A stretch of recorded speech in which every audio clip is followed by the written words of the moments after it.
ಮೋಸ ಮಾಡಕ್ಕೆ ಶುರು ಮಾಡಿದ. ಗರ್ಹಿತ ವೃತ್ತಿಯನ್ನ ಆಚರಿಸ್ಬಿಟ್ಟ. ಸುಳ್ಳು ಹೇಳೋದು, ಜೂಜಾಡೋದು, ಕಳ್ಳತನ ಮಾಡೋದು, ಮೋಸ ಮಾಡೋದು. ಹೀಗೆ 88 ವರ್ಷ ಕಳೆದೋಯ್ತು ಅವನಿಗೆ. ಆ 10 ಜನ ಮಕ್ಕಳಲ್ಲಿ ಅವನಿಗೆ ಕಡೆ ಮಗನಿಗೆ ನಾರಾಯಣ ಅಂತ ಹೆಸರಿಟ್ಟಿದ್ದ. ಬಹಳ ಪ್ರೀತಿ ಇವನಿಗೆ. ಬಾಲೋ ನಾರಾಯಣೋ ನಾಮ್ನ ಪಿತ್ರೋಶ್ಚ ದಯಿತೋ ಭೃಶಂ. ಯಾವಾಗಲೂ ಅವನನ್ನ ಹತ್ರ ಕೂಡಿಸ್ಕೊಂಡಿರೋನು. ಊಟ ಮಾಡೋವಾಗ, ತಿಂಡಿ ತಿನ್ನೋವಾಗ, ಹಾಲು ಕುಡಿಯೋವಾಗ ಅವನು ಇರಬೇಕು. ಇವನೇ ಆ ಕಡೆಯ ಮಗನ ಮೇಲೆ ವ್ಯಾಮೋಹ ಅವನಿಗೆ. ಮೃತ್ಯು ಕಾಲ ಬಂತು. ಅವನನ್ನು ಕರ್ಕೊಂಡು ಹೋಗೋದಿಕ್ಕೆ 3 ಜನ ಭಯಂಕರರಾಗಿರ್ತಕ್ಕಂಥ ಯಮದೂತರು ಬಂದರು. ಅವರು ನೋಡಿದ ತಕ್ಷಣ ಇವನಿಗೆ ಭಯ ಆಗೋಯ್ತು. ಜೋರಾಗಿ ನಾರಾಯಣ ಅಂತ ಕೂಗುಬಿಟ್ಟು. ಪ್ರಾಣ ಹೋಗೋ ಸಂದರ್ಭದಲ್ಲಿ ಅವನ ಬಾಯಿಂದ ಯಾವಾಗ ನಾರಾಯಣ ಅಂತ 4 ಅಕ್ಷರ ಬಂತು, ತಕ್ಷಣ 4 ಜನ ವಿಷ್ಣುದೂತರು ಬರ್ತಾ ಇದ್ದಾರೆ. ಒಳ್ಳೆ ಅಲಂಕೃತರಾಗಿದ್ದಾರೆ. ಪೀತಾಂಬರ ಉಟ್ಕೊಂಡಿದ್ದಾರೆ, ಕಿರೀಟ ಇಟ್ಕೊಂಡಿದ್ದಾರೆ, ಕುಂಡಲ ಹಾಕೊಂಡಿದ್ದಾರೆ. ಇವರನ್ನ ತಡೀತಾ ಇದ್ದಾರೆ. ಯಮದೂತರನ್ನ ಕರ್ಕೊಂಡು ಹೋಗ್ಬಿಡ್ತು. ಇವನ್ನ ಯಾಕೆ ಕರ್ಕೊಂಡು ಹೋಗ್ತೀರಾ ಅಂತ ಕೇಳಿದ್ರು. ಆಗ ಯಮದೂತರು ಹೇಳಿದ್ರು, ನೋಡಿ, ಇವನು ಎಲ್ಲ ತಪ್ಪನ್ನ ಮಾಡಿದ್ದಾನೆ, ಮಹಾಪಾಪವನ್ನ ಮಾಡಿದ್ದಾನೆ, ಶೂದ್ರ ಸ್ತ್ರೀ ಸಂಪರ್ಕ ಮಾಡಿದ್ದಾನೆ, ಕಳ್ಳತನ ಮಾಡಿದ್ದಾನೆ, ಚೋರತ್ವ ಮಾಡಿದ್ದಾನೆ, ವಂದ್ಯ ಕಿತವಾದಿಗಳು ಮಾಡಿದ್ದಾನೆ, ವರ್ಣಾಶ್ರಮ ಧರ್ಮಗಳೆಲ್ಲ ಬಿಟ್ಟಿದ್ದಾನೆ, ತಂದೆ ತಾಯಿಗಳು ಬಿಟ್ಟಿದ್ದಾನೆ. ಆದ್ದರಿಂದ ನಾವು ಇವನನ್ನ ಕರ್ಕೊಂಡು ಹೋಗಿ ಇವನು ಶಿಕ್ಷೆ ಕೊಡ್ತೀವಿ ನರಕದಲ್ಲಿ. ವಿಷ್ಣುದೂತರು ಹೇಳಿದ್ರು, ಹೌದು ಮಾಡಿದ್ದಾನೆ ನಿಜ, ಆದರೆ ಅದೆಲ್ಲ ಕಳ್ಕೊಂಡ್ಬಿಟ್ಟಿದ್ದಾನಲ್ಲ ಇವನು, ಪ್ರಾಯಶ್ಚಿತ್ತ ಮಾಡ್ಕೊಂಡ್ಬಿಟ್ಟಿದ್ದಾನಲ್ಲ, ಇನ್ನೇನು ಪಾಪ ಉಳ್ಕೊಂಡಿದೆ, ಅದ್ ಹೆಂಗೆ ಕಳ್ಕೊಂಡು ಹೋಗ್ತೀರಾ ಅಂದ್ರು. ಏನು ಪ್ರಾಯಶ್ಚಿತ್ತ ಮಾಡ್ಕೊಂಡಿದ್ದಾರೆ ಅಂತ ಕೇಳಿದ್ರು. ಆಗ ಅವ್ರು ಹೇಳಿದ್ರು, ಯದಾ ನಾರಾಯಣೋ ನಾಮ ಜಗಾದ ಚತುರಕ್ಷರಂ. ಅವನು ಅಂತ್ಯಕಾಲದಲ್ಲಿ ಪ್ರಾಣ ಹೋಗೋ ಸಂದರ್ಭದಲ್ಲಿ, ಇನ್ನೇನು ಎಳೆಯೋ ಸಂದರ್ಭದಲ್ಲಿ ನಾರಾಯಣ ಅಂತ ಹೇಳಿದ್ನಲ್ಲ, ಅದಕ್ಕಿಂತ ಇನ್ನೇನು ಪ್ರಾಯಶ್ಚಿತ್ತ ಬೇಕು? ಇಲ್ಲ, ಅದು ಮಗನ್ನ ಕರೆಯೋದಿಕ್ಕೆ. ವಿಷ್ಣುದೂತರು ಹೇಳ್ತಾರೆ, ನೆಪ ಯಾವುದಾದ್ರೂ ಆಗಿರ್ಲಿ, ಸಾಂಕೇತ್ಯಂ ಪಾರಿಹಾಸ್ಯಂ ವಾ ಸ್ತೋಭಂ ಹೇಳನಮೇವ ವಾ ವೈಕುಂಠ ನಾಮ ಗ್ರಹಣಂ ಅಶೇಷ ಅಗಾರಂ ವಿದುಹು. ನೆಪ ಯಾವುದಾದ್ರೂ ಆಗಿರ್ಲಿ, ಅಂತ್ಯಕಾಲದಲ್ಲಿ ನಾರಾಯಣ ಅಂತ ಬರೋ ಹಾಗೆ ಮಾಡಿಕೊಂಡಿದ್ದ ಅವನು. ಇಲ್ಲ, ಅವನೆಲ್ಲ ಪಾಪ ಕಳ್ಕೊಂಡಿದ್ದಾನೆ, ಅವನು ಶುದ್ಧನಾಗಿದ್ದಾನೆ, ನಾವು ಅವನನ್ನು ವೈಕುಂಠ ಲೋಕಕ್ಕೆ ಕರ್ಕೊಂಡು ಹೋಗ್ತೀವಿ ಅಂತ ಇವರು. ಇಲ್ಲ, ಯಮದೂತರು ನಾವು ಯಮರಾಜ ಹೇಳಿದ್ದಾರೆ, ನಾವು ನರಕಕ್ಕೆ ಕರ್ಕೊಂಡು ಹೋಗ್ತೀವಿ ಅಂತ ಇವರು ಗಲಾಟೆ. ಎಲ್ಲ ಕೇಳಿಸ್ಕೊತಾ ಇದ್ದ ಇವನು, ಈ ಅಜಾಮಿಳ. ಅವನಿನ್ನೂ ಕರ್ಕೊಂಡು ಹೋಗಿರ್ಲಿಲ್ಲ, ಕರ್ಕೊಂಡು ಹೋಗ್ಬೇಕು ಅಂತ ಬಂದಿದ್ರು. ಆಗ ಅವನಿಗೆ ತುಂಬಾ ಜ್ಞಾನೋದಯ ಆಗೋಗತ್ತೆ. ಎಂಥ ಕೆಲಸ ಮಾಡಿಬಿಟ್ಟೆ ನಾನು, ನಿಜವಾಗ್ಲೂ ನಾನು ಮಹಾ ಪಾಪಿಷ್ಠನಾಗಿರ್ತಕ್ಕಂಥವನು. ಇಲ್ಲದೆ ಇದ್ರೆ, ಭಗವಂತನ ಅನುಗ್ರಹ ಇಲ್ಲದೆ ಇದ್ರೆ ನನ್ನ ಬಾಯಲ್ಲಿ ನಾರಾಯಣ ಅಂತ ಎಲ್ಲಿ ಬರ್ತಾ ಇತ್ತು ಅಂತ ಹೇಳಿ ಅವನು ಬಹಳ ನಾಚಿಕೆಯಿಂದ ಪಶ್ಚಾತ್ತಾಪ ಪಟ್ಟು, ಭಗವಂತ ವಿಶೇಷ ಅನುಗ್ರಹ ಮಾಡ್ಯಾನೆ ಅಂತ ಹೇಳಿ ಆಮೇಲೆ ಅವನು ಹಿಮಾಲಯ ಪರ್ವತಕ್ಕೆ ಹೋಗಿ ಅಲ್ಲಿ ಬೇಕಾದಷ್ಟು ಯೋಗ ಮಾಡಿ, ಆಸೀನನಾಗಿ ಧ್ಯಾನ ಮಾಡಿ, ಬೇಕಾದಷ್ಟು ಸ್ನಾನಾದಿಗಳು ಮಾಡಿ, ಗಂಗಾದ್ವಾರ ಅಂದರೆ ಹರಿದ್ವಾರಕ್ಕೆ ಬಂದವನು. ಆಮೇಲೆ ಬಂಗಾರದ ವಿಮಾನವನ್ನು ಏರಿ ಎಲ್ಲ ಪಾಪಗಳನ್ನು ಕಳ್ಕೊಂಡು ಭಗವಂತನ ಲೋಕಕ್ಕೆ ಹೋದ ಅಂತ ಅಜಾಮಿಳ ಉಪಾಖ್ಯಾನ ಇದೆ. ಆಮೇಲೆ ಈ ಯಮದೂತರೆಲ್ಲ ಯಮಧರ್ಮರಾಜರ ಹತ್ರ ಹೋದ್ರಂತೆ. ನೋಡಿ, ನೀವು ಅವನು ಕರ್ಕೊಂಬ ಅಂತ ಹೇಳಿದ್ರೆ ಅಲ್ಲಿ ವಿಷ್ಣುದೂತರು ಕರ್ಕೊಂಡು ಹೊಟ್ಟು ಹೋದರು. ಆಗ ಯಮಧರ್ಮರಾಜರು ಹೇಳ್ತಾರೆ, ನೋಡಿ, ನನಗಿಂತ ದೊಡ್ಡವನು ಅವನು ಭಗವಂತ. ಪರೋ ಮದನ್ಯೋ ಜಗತಸ್ತಸ್ತುತಶ್ಚ ಗೋತಂ ಪ್ರೋತಂ ಪಟವದ್ಯತ್ರ ವಿಶ್ವಂ. ನನಗಿಂತ ಭಿನ್ನನಾಗಿದ್ದಾನೆ, ನನಗಿಂತ ಉತ್ತಮನಾಗಿದ್ದಾನೆ. ಇಡೀ ಜಗತ್ತು ಅವನನ್ನು ಆಶ್ರಯಿಸಿಕೊಂಡಿದೆ. ಅವನಿಲ್ಲದೆ ಇರ್ತಕ್ಕಂಥ ಜಾಗನೇ ಇಲ್ಲ. ಅವನ ಮಹಿಮೆಯನ್ನು ಯಾರೂ ತಿಳಿದಿಲ್ಲ. ನಾವೆಲ್ಲ ಕೆತಂಚಿತ ಸ್ವಲ್ಪ ಸ್ವಲ್ಪ ತಿಳಿದಿದ್ದೀವಿ. ಇನ್ಮೇಲೆ ಅವರ ಹತ್ರ ಹೋಗಬೇಡ್ರಿ. ತೇ ದೇವ ಸಿದ್ಧ ಪರಿಗೀತ ಪವಿತ್ರ ಗಾತ ಯೇ ಸಾಧವ ಸಮದೃಶಃ ಭಗವತ್ ಪ್ರಸನ್ನಾ ಭಗವತ್ ಪ್ರಪನ್ನಾ ತಾನ್ ನೋಪಸೀದತ. ಯಾರು ಭಗವಂತನ ಭಕ್ತರಾಗಿರ್ತಾರೆ, ಅವರ ಹತ್ರ ಹೋಗಬೇಡ್ರಿ, ಅವರೆಲ್ಲ ಭಗವಂತನಿಂದ ರಕ್ಷಿತರಾಗಿರ್ತಾರೆ. ಯಾರ ನಾಲಿಗೆ ಭಗವಂತನ ನಾಮಸ್ಮರಣೆ ಮಾಡಲ್ಲ, ಯಾರ ತಲೆ ಭಗವಂತನಿಗೆ ನಮಸ್ಕಾರ ಮಾಡಲ್ಲ, ಯಾರು ಭಗವಂತನ ಸೇವಾದಿಗಳು ಮಾಡೋದಿಲ್ಲ, ಅವ್ರನ್ನ ಕರ್ಕೊಂಬನ್ರಿ ಅಂತ ಹೇಳಿ ಅಲ್ಲಿಂದ ಅವತ್ತಿನಿಂದ ಕಟ್ಟಪ್ಪಣೆ ಮಾಡಿಬಿಟ್ಟಿಯಾನೆ ಯಮಧರ್ಮರಾಜ ಅಂತ ಶುಕಾಚಾರ್ಯ ಹೇಳುತ್ತಾರೆ. ಅಜಾಮಿಳ ಅನ್ನೋನು ಮಹಾಜ್ಞಾನಿ. ಅವನು ಪ್ರಾರಬ್ಧ ವಶಾತ್, ಎಲ್ಲರಿಗೂ ಪ್ರಾರಬ್ಧ ಕರ್ಮ ಇದ್ದೇ ಇರುತ್ತೆ, ದೇವಾನ ದೇವತೆಗಳಿಗೆ ತಪ್ಪಿದ್ದಲ್ಲ. ಪ್ರಾರಬ್ಧ ವಶಾತ್ತು ಅವನ ದುಷ್ಟ ಕಾರ್ಯ ಮಾಡಿದ್ದ. ಅವನ ಪ್ರಾರಬ್ಧ ಕಳೆದು ಹೋದರೆ ಭಗವಂತ ಅವರನ್ನು ಉದ್ಧಾರ ಮಾಡಿ ಮತ್ತೆ ಅವರಿಗೆ ಅನುಗ್ರಹ ಮಾಡುತ್ತಾನೆ. ಆದ್ದರಿಂದ ಎಲ್ಲರೂ ತಪ್ಪು ಮಾಡಿಬಿಟ್ಟು ಕಡೆಯಲ್ಲಿ ನಾರಾಯಣ ಸ್ಮರಣೆ ಮಾಡಿಬಿಡ್ತೀವಿ ಅಂತ ಹಂಗೆ ತಗೋಬಾರ್ದು ಅಂತ ಶ್ರೀಮದಾಚಾರ್ಯ ಹೇಳ್ತಾರೆ ಭಾಗವತ ತಾತ್ಪರ್ಯದಲ್ಲಿ. ನಾರಾಯಣ ನಾಮಸ್ಮರಣೆ ಬರೋದು ತುಂಬಾ ಕಷ್ಟ. ಇಂದ್ರಿಯಗಳು ನಮ್ಮ ವಶದಲ್ಲಿ ಇರೋದಿಲ್ಲ, ಎಲ್ಲ ಇಂದ್ರಿಯಗಳು ಹೊಟ್ಟೋಗಿರುತ್ತೆ. ಪ್ರಾಣ ಹೋಗೋ ಸಂದರ್ಭದಲ್ಲಿ ಯಾವ ಇಂದ್ರಿಯವೂ ಇರೋದಿಲ್ಲ ನಮ್ಮ ವಶದಲ್ಲಿ.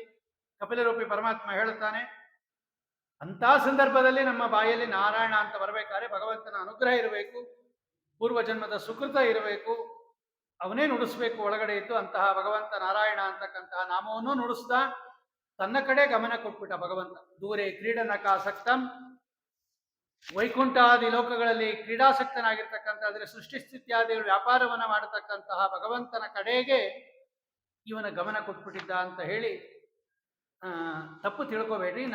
ಅಜಾಮಿಳನು ಭಕ್ತಿಯಿಂದಲೇ ಅಂತ್ಯಕಾಲದಲ್ಲಿ ನಾರಾಯಣ ಸ್ಮರಣೆ ಮಾಡಿ ಉತ್ತಮ ಗತಿಯನ್ನು ಹೊಂದದ. ನೋಡಪ್ಪ, ಮಗನನ್ನ ನೆಪ ಮಾಡಿಕೊಂಡು ನಾರಾಯಣ ಅಂದರೂ ಕೂಡ ಅಂತ್ಯಕಾಲದಲ್ಲಿ ಅಷ್ಟು ಪವಿತ್ರ ಅದು. ಅಂಥದ್ರಲ್ಲಿ ಯಾವ ನೆಪ ಇಲ್ಲದೆ ಹರಿನಾಮ ಸ್ಮರಣೆ ಮಾಡಿ ನಾರಾಯಣ ಶಬ್ದ ಉಚ್ಚಾರಣೆ ಮಾಡಿದರೆ ಎಷ್ಟಾಗತ್ತೆ ನಿನಗೆ ಗೊತ್ತಾಗಿದೆ ಅಂತ ಹೇಳಿ ಅಜಾಮಿಳ ಉಪಾಖ್ಯಾನವನ್ನು ನಿರೂಪಣೆ ಮಾಡಿದ ಮೇಲೆ ಚತುರ್ಥ ಸ್ಕಂದದಲ್ಲಿ ಪ್ರಚೇತಸರಿಗೆ ಮಾರೀಷ ಅನ್ನತಕ್ಕಂತಹ ಹೆಣ್ಣು ಮಗಳನ್ನು ಕೊಟ್ಟು ಲಗ್ನ ಮಾಡದ ಅಂತ ನಾವು ನಿನ್ನೆ ಕೇಳಿದ್ದೀವಿ. ಅಲ್ಲಿ ದಕ್ಷ ಪ್ರಜಾಪತಿ ಇನ್ನೊಂದು ರೂಪದಿಂದ ಹುಟ್ಟುತ್ತಾನೆ. ದೇವತೆಗಳಿಗೆಲ್ಲ ಅನೇಕ ಬಾರಿ ಉತ್ಪತ್ತಿ ಇದೆ. ಇನ್ನೂ ಒಂದು ರೂಪದಿಂದ ಹುಟ್ಟದ ಅವನು ಉತ್ಕೃಷ್ಟವಾಗಿರ್ತಕ್ಕಂತಹ ತಪಸ್ಸನ್ನ ಮಾಡಿದ ಭಗವಂತನನ್ನ ಕುರಿತು. ಆಗ ಆ ತಪಸ್ಸಿಗೆ ಮೆಚ್ಚಿರ್ತಕ್ಕಂತಹ ಭಗವಂತ ಅವನಿಗೆ ಪ್ರತ್ಯಕ್ಷನಾಗಿ ಉತ್ಕೃಷ್ಟವಾಗಿ ಹಂಸಗುಹ್ಯ ಅಂತ ಕರೀತಾರೆ, ಹಂಸಗುಹ್ಯ ಸ್ತೋತ್ರ ಅಂತ ಕರೀತಾರೆ. ಅಗಮರ್ಷಣ ನಾಮ ತೀರ್ಥಂ ಪಾಪಹರಂ, ಅಗಮರ್ಷಣ ತೀರ್ಥಕ್ಕೆ ಹೋಗಿ ಹಂಸಗುಹ್ಯ ಸ್ತೋತ್ರದಿಂದ ಮಾಡ್ದ. ಭಗವಂತ ಹೇಳ್ದ, ನೋಡು ನೀನು ಸೃಷ್ಟಿ ಮಾಡು, ಈಗ ಸೃಷ್ಟಿ ಪ್ರಕರಣ ಇದು, ನೀನು ಲಗ್ನ ಮಾಡಿಕೊಂಡು ಸೃಷ್ಟಿ ಮಾಡು, ಇದೇ ನನ್ನ ಸೇವಾ ಅಂದಾಗ ಅಸಿಕ್ನಿ ಅಂತಕ್ಕಂತಹ ಹೆಣ್ಣು ಮಗಳನ್ನು ಲಗ್ನ ಮಾಡಿಕೊಂಡು 10,000 ಜನ ಹರಿಯೇಶ್ವರು ಅಂತ ಮಗಳನ್ನ ಪಡೆದ, ಮಕ್ಕಳನ್ನ, ಗಂಡು ಮಕ್ಕಳನ್ನ. ಅವನು ನೀವು ಲಗ್ನ ಮಾಡಿಕೊಂಡು ಸಂತಾನ ಪಡೀರಿ, ಭಗವಂತನ ಆದೇಶ ಇದೆ ಅಂತ ಹೇಳ್ದ. ಅವರು ಎಲ್ಲ ಹೋದರು, ನಾವು ತಪಸ್ ಮಾಡ್ಕೊಂಬರ್ತೀವಿ, ಒಳ್ಳೆ ಸಂತಾನ ಆಗಬೇಕು ಅಂತ. ನಾರದರು ಬಂದರು ದಾರಿಲಿ. ಅವರು ಒಂದಷ್ಟು ಪ್ರಶ್ನೆಗಳು ಕೇಳಿಬಿಟ್ರು ಅವರನ್ನ. ನೋಡಿ, ಏಕಪುರುಷ ರಾಜ್ಯ ಅಂದರೆ ಏನು, ಬಹುರೂಪ ಸ್ತ್ರೀ ಅಂದರೆ ಏನು, ವಾಪಸ್ಸು ಬರದೇ ಇರತಕ್ಕಂಥ ಬಿಲ ಯಾವುದು, ಎರಡೂ ಕಡೆ ಹರಿತಕ್ಕಂತಹ ನದಿ ಯಾವುದು, ಪಂಚಪಂಚಾದ್ಭುತ ಗೃಹ ಅಂದರೆ ಏನು, ಚಿತ್ರಕಥೆಗಳನ್ನು ಹೇಳ್ತಕ್ಕಂತಹ ಹಂಸ ಯಾವುದು, ತಾನೂ ತಿರುಗುತ್ತಾ ತನ್ನ ಮೇಲೆ ಇರ್ತಕ್ಕಂಥವ್ರನ್ನು ತಿರುಗಿಸ್ತಾ ಇರ್ತಕ್ಕಂಥ ಚಕ್ರ ಯಾವುದು ಅಂತ ಇಷ್ಟೆಲ್ಲ ಪ್ರಶ್ನೆ ಕೇಳಿಬಿಟ್ರು ಅವ್ರನ್ನ. ಅವ್ರಿಗೆಲ್ಲ ಗೊತ್ತಿತ್ತು, ಜ್ಞಾನಿಗಳವರು, ಪ್ರಚೇತಸರು, ಇವರೆಲ್ಲ ಹರಿಯೇಶ್ವರು. ಹೇಳಿದ್ರು ಅವರು, ಏಕಪುರುಷ ರಾಜ್ಯ ಅಂದರೆ ಭಗವಂತ, ಮೋಕ್ಷ ಅಂತರ್ಥ. ಪುಂಶ್ಚಲೀಪತಿ ಅಂದರೆ ಅವನು ಜೀವ. ಎರಡೂ ಕಡೆ ಹರಿತಕ್ಕಂಥ ನದಿ ಅಂದರೆ ಭಗವಂತನ ಇಚ್ಛೆ. ಅದು ಸೃಷ್ಟಿ ಮಾಡುವಾಗ ಆ ಕಡೆಯಿಂದ ಮಾಡ್ತಾನೆ, ಲಯ ಮಾಡುವಾಗ ಈ ಕಡೆಯಿಂದ ಮಾಡ್ತಾನೆ ಭಗವಂತ. ಸೃಷ್ಟಿ ಮಾಡುವಾಗ ಮಹತ್ತತ್ವ ಮೊದಲು ಸೃಷ್ಟಿ ಮಾಡ್ತಾನೆ, ಲಯ ಮಾಡುವಾಗ ಮಹತ್ತತ್ವವನ್ನು ಕಡೆಯಲ್ಲಿ ಲಯ ಮಾಡ್ತಾನೆ. ಹಾಗಾದರೆ ಹೀಗೂ ಮಾಡ್ತಾನೆ, ಹೀಗೂ ಮಾಡ್ತಾನೆ. ಅದರಿಂದ ಭಗವಂತನ ಇಚ್ಛಾ ಅದು. ವಿಚಿತ್ರ ಕಥೆಗಳನ್ನು ಹೇಳ್ತಕ್ಕಂತಹ ಹಂಸ ಅಂದರೆ ಮಹಾಭಾರತಾದಿ ಶಾಸ್ತ್ರಗಳು. ಪಂಚಪಂಚಾದ್ಭುತ ಗ್ರಹ ಅಂದರೆ 25 ತತ್ವಗಳು. ವಿಚಿತ್ರ ಕಥೆಗಳನ್ನು ಹೇಳ್ತಕ್ಕಂಥ ಹಂಸ ಅಂದರೆ ಮಹಾಭಾರತಾದಿಗಳು. ತಾನೂ ತಿರುಗುತ್ತಾ ತನ್ನ ಮೇಲಿರ್ತಕ್ಕಂಥವ್ರನ್ನು ತಿರುಗಿಸ್ತಾ ಇರ್ತಕ್ಕಂಥ ಚಕ್ರ ಅಂದರೆ ಕಾಲಚಕ್ರ. ಎಲ್ಲ ಪ್ರಶ್ನೆಗಳಿಗೆ ಉತ್ತರ ಕೊಟ್ಟಿದ್ದೀವಲ್ಲ ಅಂದರು. ನಾರದರು ಹೇಳಿದ್ರು, ಇಷ್ಟೆಲ್ಲ ತಿಳ್ಕೊಂಡಿದ್ದೀರಾ, ನೀವು ಮಹಾಜ್ಞಾನಿಗಳಾಗಿದ್ದೀರಾ, ಯಾಕೆ ಸಂಸಾರಕ್ಕೆ ಸಿಕ್ಕಾಕೋತೀರಾ, ನೀವೆಲ್ಲ ಭಗವಂತನನ್ನು ಆರಾಧನೆ ಮಾಡ್ರಿ, ಸನ್ಯಾಸ ತಗೊಂಬಿಡ್ರಿ ಅಂತ. ಅಷ್ಟು ಜನನು ಸನ್ಯಾಸಿಗಳಾಗ್ಬಿಟ್ರು. ದಕ್ಷ ಪ್ರಜಾಪತಿಗೆ ಗೊತ್ತಾಯ್ತು ನನ್ನ ಮಕ್ಕಳೆಲ್ಲ ಸನ್ಯಾಸಿಗಳಾಗ್ಬಿಟ್ಟಿದ್ದಾರೆ ಅಂತ. ಆಮೇಲೆ 1,000 ಜನ ಶಬಲಾಶ್ವರು ಅಂತ ಮಕ್ಕಳು ಪಡೆದ ಅವನು. ಅವ್ರಿಗೂ ಹಿಂಗೆ ಹೇಳ್ದ. ಅವರು ಬಂದರು, ಅವ್ರಿಗೂ ನಾರದರು ಸಿಕ್ಕಿದ್ರು, ಅವ್ರಿಗೂ ಇದೇ ಪ್ರಶ್ನೆ ಕೇಳಿದ್ರು, ಅವರು ಉತ್ತರ ಹೇಳಿಬಿಟ್ರು. ನಾರದರು ಹೇಳಿದ್ರು, ನೋಡಿದ್ರ ನಿಮ್ಮ ಅಣ್ಣಂದಿರು ಎಂತ ಮಹಾನುಭಾವರು, ಅವರನ್ನ ಅನುಸರಿಸ್ತಕ್ಕಂಥದ್ದು ತಮ್ಮಂದಿರ ಕರ್ತವ್ಯ, ಆದ್ದರಿಂದ ನೀವು ಸನ್ಯಾಸಿಗಳಾಗ್ಬಿಡ್ರಿ ಅಂದ್ರು. ಅವರು 1,000 ಜನ ಸನ್ಯಾಸಿಗಳಾಗ್ಬಿಟ್ರು. ದಕ್ಷನ್ ಗೊತ್ತಾಯ್ತು ಈ ಸಲ ಈ 1,000 ಜನನೂ ಸ್ವಾಮಿಗಳಾಗ್ಬಿಟ್ರು ಅಂತ. ಕೋಪ ಬಂದ್ಬಿಡ್ತು ಅವನಿಗೆ. ಅಲ್ಲ, ಇವರಿಗೆಲ್ಲ ಇನ್ನೂ ಸಂಸಾರದ ದುಃಖ ಗೊತ್ತಿಲ್ಲ, ಋಣ ತೀರ್ಸಿಲ್ಲ, ಇವರು ಕಷ್ಟಪಡದೆ ದುಃಖ ಬರದೆ ವೈರಾಗ್ಯ ಬಂದ್ರೆ ಅದು ಜಾಸ್ತಿ ದಿನ ಇರೋದಿಲ್ಲ. ನೀನು ಇವನ್ನೆಲ್ಲ ಪಾಪ ಏನೂ ಗೊತ್ತಿಲ್ಲದೆ ಇರ್ತಕ್ಕಂಥವರನ್ನ ಸನ್ಯಾಸಿ ಮಾಡ್ಬಿಟ್ಯಾ ಅಂತ ಹೇಳಿ ಶಾಪ ಕೊಡ್ತಾರಂತೆ ದಕ್ಷ ಪ್ರಜಾಪತಿಗಳು ನಾರದರಿಗೆ. ಅಸಾಧು, ನೀನು ಯಾವಾಗಲೂ ಒಂದೇ ತರ ಇರು, ತಿರುಗ್ತಾ ಇರು, ಒಂದ್ ಕಡೆ ನಿಂತ್ಕೋಬೇಡ ಅಂತ. ಸರಿ ಅಂತ ತಗೊಂಡ್ರು ನಾರದರು. ಆಮೇಲೆ ಈ ದಕ್ಷ ಏನು ಮಾಡಿದ ಅಂದ್ರೆ 60 ಜನ ಹೆಣ್ಣು ಮಕ್ಕಳನ್ನ ಪಡೆದ ಇವನು. ಅದರಲ್ಲಿ 10 ಜನರನ್ನ ಯಮಧರ್ಮರಾಜರಿಗೆ ಕೊಟ್ಟ, 13 ಜನರನ್ನ ಕಶ್ಯಪರಿಗೆ ಕೊಟ್ಟ, 27 ಜನರನ್ನ ಚಂದ್ರನಿಗೆ ಕೊಟ್ಟ, ಭೂತ, ಅಂಗಿರ, ಕೃಷ, ಅಶ್ವ ಇವರಿಗೆಲ್ಲ ಇಬ್ಬಿಬ್ಬರನ್ನ ಕೊಟ್ಟು ಲಗ್ನ ಮಾಡಿಬಿಟ್ಟ. ಆ ಕಶ್ಯಪರಿಗೆ ಕೊಟ್ಟಿರತಕ್ಕಂತಹ 13 ಜನರಲ್ಲಿ ಅದಿತಿ ಅಂತ ಒಬ್ಬಳು ದೇವಮಾತ. ಆ ಅದಿತಿಯಲ್ಲಿ ತ್ವಷ್ಟ್ರ ಅನ್ನತಕ್ಕಂತಹ ಆದಿತ್ಯರು ಹುಟ್ಟಿದ್ರು. 12 ಆದಿತ್ಯರಲ್ಲಿ ತ್ವಷ್ಟ್ರ ಅಂತ ಒಬ್ಬರು ಹುಟ್ಟಿದ್ರು ಕಶ್ಯಪರಿಗೆ. ಆ ತ್ವಷ್ಟ್ರನ ಮಕ್ಕಳೇ ವಿಶ್ವರೂಪಾಚಾರ್ಯರು. ಆ ವಿಶ್ವರೂಪಾಚಾರ್ಯರನ್ನ ದೇವತೆಗಳೆಲ್ಲ ತಮ್ಮ ಗುರುಗಳಾಗಿ ಮಾಡಿಕೊಂಡ್ರು ಅಂತ ಶುಕಾಚಾರ್ಯ ಹೇಳಿದಾಗ ಪರೀಕ್ಷಿತ್ ರಾಜ ಕೇಳುತ್ತಾನೆ, ಯಸ್ಯ ಹೇತೋ ಪರಿತ್ಯಕ್ತ ಆಚಾರ್ಯೇಣಾತ್ಮನಾಸುರಾಹ. ಅಲ್ಲ, ಈಗಾಗಲೇ ಅವ್ರಿಗೆ ಬೃಹಸ್ಪತಿ ಆಚಾರ್ಯರು ಇದ್ದಾರಲ್ಲ ಗುರುಗಳು, ಅವರನ್ನ ಬಿಟ್ಬಿಟ್ಟು ವಿಶ್ವರೂಪಾಚಾರ್ಯರನ್ನ ಯಾಕೆ ತಗೊಂಡ್ರು ಅಂತ ಪ್ರಶ್ನೆ ಮಾಡಿದಾಗ ಅದಕ್ಕೊಂದು ಕಥೆ ಹೇಳ್ತಾರೆ ಶುಕಾಚಾರ್ಯರು. ಒಂದ್ಸಲ ಇಂದ್ರದೇವರು ಕೂತಿದ್ರು ಸಭೆಲೆ ಮಹೇಂದ್ರ ಭವನದಲ್ಲಿ. ಬೃಹಸ್ಪತ್ಯಾಚಾರ್ಯರು ಬಂದರು. ದೊಡ್ಡ ಪದವಿ ಅದು, ಮಹೇಂದ್ರ ಪದವಿ. ಎದ್ದು ನಿಂತುಕೊಂಡು ಗೌರವ ಕೊಡಬೇಕಾಯಿತು ಗುರುಗಳು ಬಂದಾಗ. ಯದ್ಯಪಿ ತಾರತಮ್ಯದಲ್ಲಿ ಇಂದ್ರದೇವರು ದೊಡ್ಡವರು, ಬೃಹಸ್ಪತ್ಯಾಚಾರ್ಯರು ಚಿಕ್ಕವರು. ಆದರೆ ಗುರುಸ್ಥಾನ ದೊಡ್ಡದಾದ್ದರಿಂದ ಎದ್ದು ನಿಂತ್ಕೋಬೇಕಾಗಿತ್ತು. ಎದ್ದು ನಿಂತ್ಕೋತಾ ಇದ್ರು. ಅವತ್ತೊಂದು ದಿವಸ ಎದ್ದು ನಿಂತ್ಕೊಳ್ಳಿಲ್ಲ ಅವರು. ಬೃಹಸ್ಪತ್ಯಾಚಾರ್ಯರು ನೋಡಿದ್ರು, ಪ್ರತಿದಿನ ಎದ್ದು ಗೌರವ ಕೊಡ್ತಾ ಇರ್ತಕ್ಕಂಥ ಇಂದ್ರದೇವರು ಇವತ್ತು ಯಾಕೆ ಎದ್ದು ನಿಂತ್ಕೊಳ್ಳಿಲ್ಲ, ಇವನು ಸ್ವಲ್ಪ ಗರ್ವ ಬಂದಿದೆ ಅಂತ ಹೇಳಿ ಹಂಗೆ ಹೊಟ್ಟೋದ್ರು ವಾಪಸ್. ಇಂದ್ರದೇವರಿಗೂ ಗೊತ್ತಾಗೋಯ್ತು, ಎಂತ ತಪ್ಪು ಮಾಡಿಬಿಟ್ಟೆ ನಾನು ಅಂತ. ಅವ್ರ ಮನೆಗೆ ಹೊಟ್ಟೋದ್ರು ಇಂದ್ರದೇವರು. ಬೃಹಸ್ಪತ್ಯಾಚಾರ್ಯ ಮನೆಗೆ ಹೋಗಿ ಕಾಲು ಹಿಡಿದು ಕರ್ಕೊಂಬರ್ತೀನಿ ಅಂತ ಹೋದ್ರು. ಆದರೆ ಬೃಹಸ್ಪತ್ಯಾಚಾರ್ಯ ತಮ್ಮ ಯೋಗ ಸಾಮರ್ಥ್ಯದಿಂದ ಅದೃಶ್ಯರಾಗ್ಬಿಟ್ರು. ಯಾವಾಗ ಗುರುದ್ರೋಹ ಬಂದ್ಬಿಡ್ತು, ಇವರಿಗೆ ಬಲ ಕಡಿಮೆ ಆಗೋಯ್ತು. ಕಾದಿದ್ರು ಶತ್ರುಗಳು. ಓ, ಈಗ ಇಂದ್ರನನ್ನ ನಾವು ಸೋಲಿಸ್ಬಿಡ್ಬೋದು ಅಂತ ಹೇಳಿ ಆಕ್ರಮಣ ಮಾಡಿಬಿಟ್ರು ಸ್ವರ್ಗದ ಮೇಲೆ. ಇಂದ್ರದೇವರು ಸ್ವರ್ಗ ಬಿಟ್ಟು ಬರಬೇಕಾಯ್ತು. ಪಾಪ ಅವ್ರಿಗೆ ಆಹಾರನೇ ಇದು, ಆಹುತಿಗಳೆಲ್ಲ ಅಜ್ಜಾಹುತಿಗಳೇ ಇಲ್ಲ, ಎಲ್ಲ ಒದ್ದಾಡಕ್ಕೆ ಶುರು ಮಾಡ್ಬಿಟ್ರು. ಬ್ರಹ್ಮದೇವರ ಹತ್ರ ಹೋದ್ರು ಇವರೆಲ್ಲ ದೇವತೆಗಳು. ಬ್ರಹ್ಮಾಣಂ ಶರಣಂ ಜಗ್ಮುಹು ಸಹೇಂದ್ರಾಹ ಗತಕಂದರಾಹ, ತಲೆ ಬಗ್ಗಿಸ್ಕೊಂಡು ಹೋದ್ರು. ಬ್ರಹ್ಮದೇವರು ಹೇಳಿದ್ರು, ಎಂತ ಕಷ್ಟ ತಪ್ಪು ಮಾಡಿದ್ದೇನೆ ಇಂದ್ರ. ಬ್ರಹ್ಮಿಷ್ಟಂ ಬ್ರಾಹ್ಮಣಂ ದಾಂತಂ ಐಶ್ವರ್ಯ ತಾಪ್ಯವಂದತ. ಈ ಐಶ್ವರ್ಯ ಬರುತ್ತೆ ಹೋಗತ್ತೆ, ಅಂಥದ್ರಲ್ಲಿ ನೀನು ಒಳ್ಳೆ ಬ್ರಾಹ್ಮಣರನ್ನ ಅವಮಾನ ಮಾಡಿಬಿಟ್ಟಿಯಲ್ಲ. ಈಗ ಏನು ಮಾಡಿದ್ರು ಅವರು ಬರೋದಿಲ್ಲ. ಒಂದು ಕೆಲಸ ಮಾಡು, ಈ ತ್ವಷ್ಟ್ರನ ಮಕ್ಕಳು ವಿಶ್ವರೂಪಾಚಾರ್ಯರು ಅಂತಿದ್ದಾರೆ, ಅವರನ್ನ ನೀನು ಪುರೋಹಿತರನ್ನಾಗಿ ಮಾಡ್ಕೋ ಸದ್ಯಕ್ಕೆ. ಹೋದ್ರು ಇವರೆಲ್ಲ ವಿಶ್ವರೂಪಾಚಾರ ಹತ್ರ. ಬರಲ್ಲ ಅಂದ್ರು ಅವರು. ವಿಗರ್ಹಿತಂ ಧರ್ಮಶೀಲೈ ಬ್ರಹ್ಮವರ್ಚಸ ಉಪವ್ಯಯಂ ಕಥಂ ನೋ ಮದ್ವಿದೋ ನಾಥ ಲೋಕೇಶ್ವರೈ ಅಭಿಯಾಚತ. ಇಲ್ಲ, ಅದು ಪೌರೋಹಿತ್ಯ ಅಂತಕ್ಕಂಥದ್ದು ತುಂಬಾ ಕಷ್ಟ. ಅದು ಅಲ್ಲಿರ್ತಕ್ಕಂಥವರು ತುಂಬಾ ನೇಮದಿಂದ ಇರಬೇಕು. ಅದು ದೊಡ್ಡ ಆ ಸ್ಥಾನ. ಅದು ಇಲ್ಲದೆ ಇದ್ರೆ ತುಂಬಾ ಅನಾಹುತ ಆಗತ್ತೆ. ಬೇಡಪ್ಪ, ಅಂಥದ್ದು ಬೇಡ. ನಾ ಶಿಲೋಂಚ ವೃತ್ತಿಯಿಂದಲಾದರೂ ಜೀವನ ಮಾಡ್ತೀನಿ, ಬೇಡ ನನಗೆ ಅಂತ ನಿರಾಕರಣೆ ಮಾಡಿದ್ರು. ಆಮೇಲೆ ಇವರೆಲ್ಲ ಕೇಳ್ಕೊಂಡ್ರು, ಇಲ್ಲ ನಮಗೆ ತೊಂದರೆ ಆಗೋಗಿದೆ, ದಯವಿಟ್ಟು ಬನ್ನಿ ಎಂದಾಗ ಒಪ್ಕೊಂಡ್ರು.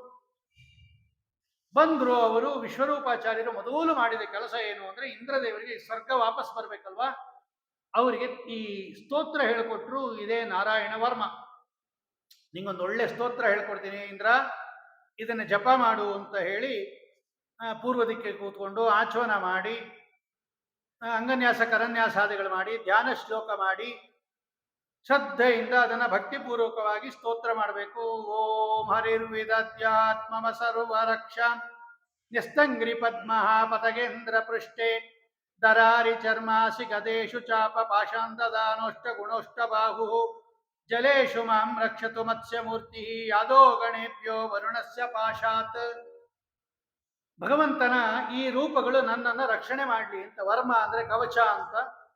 ನಾರಾಯಣ ವರ್ಮ, ನಾರಾಯಣನ ಅವತಾರ ರೂಪಗಳಾದ ಕವಚ ನನ್ನನ್ನು ಒಂದೊಂದು ಸಂದರ್ಭದಲ್ಲಿ ನೀರಿನಲ್ಲಿ ಹೋಗುವಾಗ ಮತ್ಸ್ಯಮೂರ್ತಿ ರಕ್ಷಣೆ ಮಾಡಲಿ, ಸ್ಥಳ ನೆಲದ ಮೇಲೆ ಹೋಗುವಾಗ ವಾಮನ ದೇವರು ರಕ್ಷಣೆ ಮಾಡಲಿ, ಅಂತರಿಕ್ಷದಲ್ಲಿ ಸಂಚಾರ ಮಾಡುವಾಗ ತ್ರಿವಿಕ್ರಮ ರಕ್ಷಣೆ ಮಾಡಲಿ, ದುರ್ಗ ಅಟವಿಯಲ್ಲಿ ಯುದ್ಧದಲ್ಲಿ ಯಜ್ಞದಲ್ಲಿ ನರಸಿಂಹದೇವರು ರಕ್ಷಣೆ ಮಾಡಲಿ, ಪ್ರವಾಸದಲ್ಲಿದ್ದಾಗ ಪರಶುರಾಮ ದೇವರು ರಕ್ಷಣೆ ಮಾಡಲಿ, ದಾರಿಯಲ್ಲಿ ಹೋಗುವಾಗ ವರಾಹದೇವರು ರಕ್ಷಣೆ ಮಾಡಲಿ, ಬೆಟ್ಟ ಗುಡ್ಡಗಳಲ್ಲಿ ಹೋಗುವಾಗ ರಾಮದೇವರು ರಕ್ಷಣೆ ಮಾಡಲಿ, ವಿಪ್ರವಾಸದಲ್ಲಿ ಹೀಗೆ ಪ್ರಮಾದ ಮಾಡಿದಾಗ ನರನಾರಾಯಣ ರಕ್ಷಣೆ ಮಾಡಲಿ, ಅತತ್ವಗಳನ್ನು ತಿಳಿದಾಗ ದತ್ತನಾಮಕ ಪರಮಾತ್ಮ ರಕ್ಷಣೆ ಮಾಡಲಿ, ಕರ್ಮಬಂಧದಿಂದ ಕಪಿಲ ರಕ್ಷಣೆ ಮಾಡಲಿ, ಸನತ್ಕುಮಾರೋ ಅವತ್ತು ಕಾಮದೇವ ಕೆಟ್ಟ ಕಾಮನೆಗಳು ಬಂದಾಗ ಸನತ್ಕುಮಾರ ಅಂತಕ್ಕಂಥ ಕುಮಾರ ರೂಪ ಭಗವಂತನದು ರಕ್ಷಣೆ ಮಾಡಲಿ, ದೇವರ್ಷಿವರ್ಯ ಪುರುಷಾಂತರಾರ್ಚನಾತ್ ಬೇರೆ ದೇವತೆಗಳನ್ನೇನಾದರೂ ಸರ್ವೋತ್ತಮ ಅಂತ ಪೂಜೆ ಮಾಡಿಬಿಟ್ಟರೆ ಆಗ ದೇವರ್ಷಿವರ್ಯ ಅಂದರೆ ಮಹಿದಾಸ ಅನ್ನತಕ್ಕಂಥ ಭಗವಂತನ ರೂಪ ರಕ್ಷಣೆ ಮಾಡಲಿ,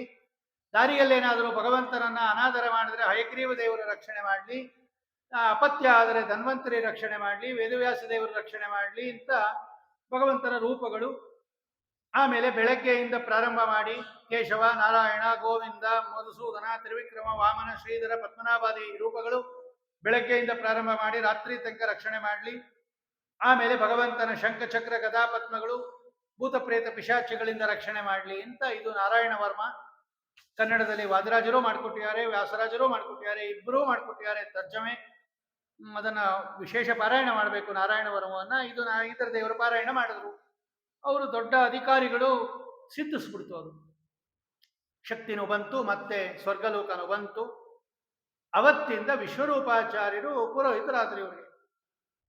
ಈ ವಿಶ್ವರೂಪಾಚಾರ್ಯರ ಇವರಿಗೆ ಏನು ಅಂತ ಹೇಳಿದ್ರೆ, ಈ ವಿಶ್ವರೂಪಾಚಾರ್ಯರ ತಂದೆ ಉತ್ಕೃಷ್ಟವಾಗಿರ್ತಕ್ಕಂಥ ತ್ವಷ್ಟ್ರ, ತಾಯಿ ದೈತ್ಯರ ಕಡೆಯೊಳವಳು.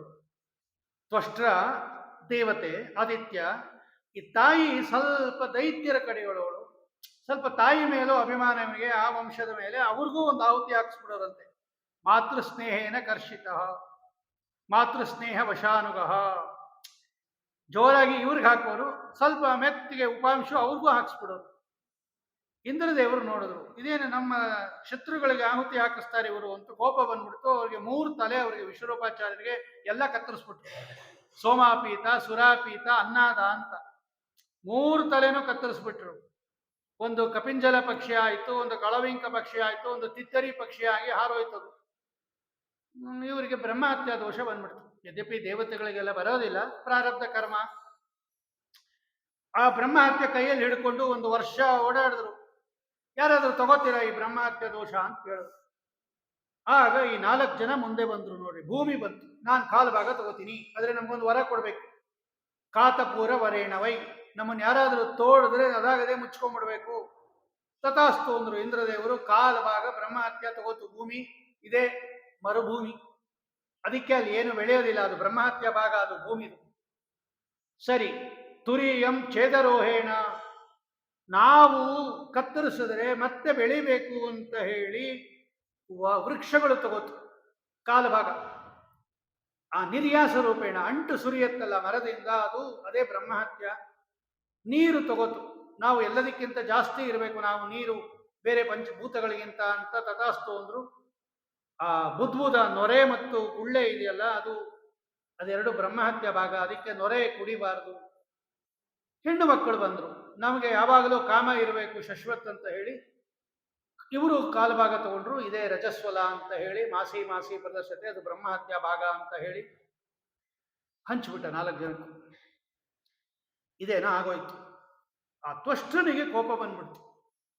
ಈ ಇಂದ್ರದೇವರು ಸುಮ್ಮನೆ ಇರಬಾರ್ದು, ನಮ್ಮ ಹುಡುಗ ಮನೆಯಲ್ಲಿದ್ದ ಅವ್ರ ಪಾಡ್ಗವರು ವಿಶ್ವರೂಪಾಚಾರ್ಯನ ಕರ್ಕೊಂಡು ಹೋಗಿ ತಲೆ ಕತ್ತರಿಸಿದ್ದಾರೆ, ಇಂದ್ರನನ್ನ ಕೊಲ್ತಕ್ಕಂಥ ಮಗ ಬೇಕು ಅಂತ ಅವರೊಂದು ಯಜ್ಞ ಮಾಡಿದ್ರು. ಅಲ್ಲಿ ಏನಾಗ್ಬಿಟ್ಟಿದೆ, ಸ್ವರ ಸ್ವಲ್ಪ ವ್ಯತ್ಯಾಸ ಆಗ್ಬಿಟ್ಟು ಇಂದ್ರನಿಂದ ಕೊಲ್ಲುವ ಮಗ ಆಗೋಯ್ತು. ಇಂದ್ರನನ್ನು ಕೊಲ್ಲುವ ಮಗ ಆಗಬೇಕಾಯಿತು, ಇಂದ್ರನಿಂದ ಕೊಲ್ಲುವ ಮಗ ಹುಟ್ಬಿಡ್ತ. ಅವನೇ ವೃತ್ರಾಸುರ. ಭಾರಿ ದೊಡ್ಡ ದೇಹ, ಒಂದು ಪರ್ವತ ಇದ್ದಂಗಿದ್ದ. ಬಂದೇ ಬಿಟ್ಟ ಅವನು.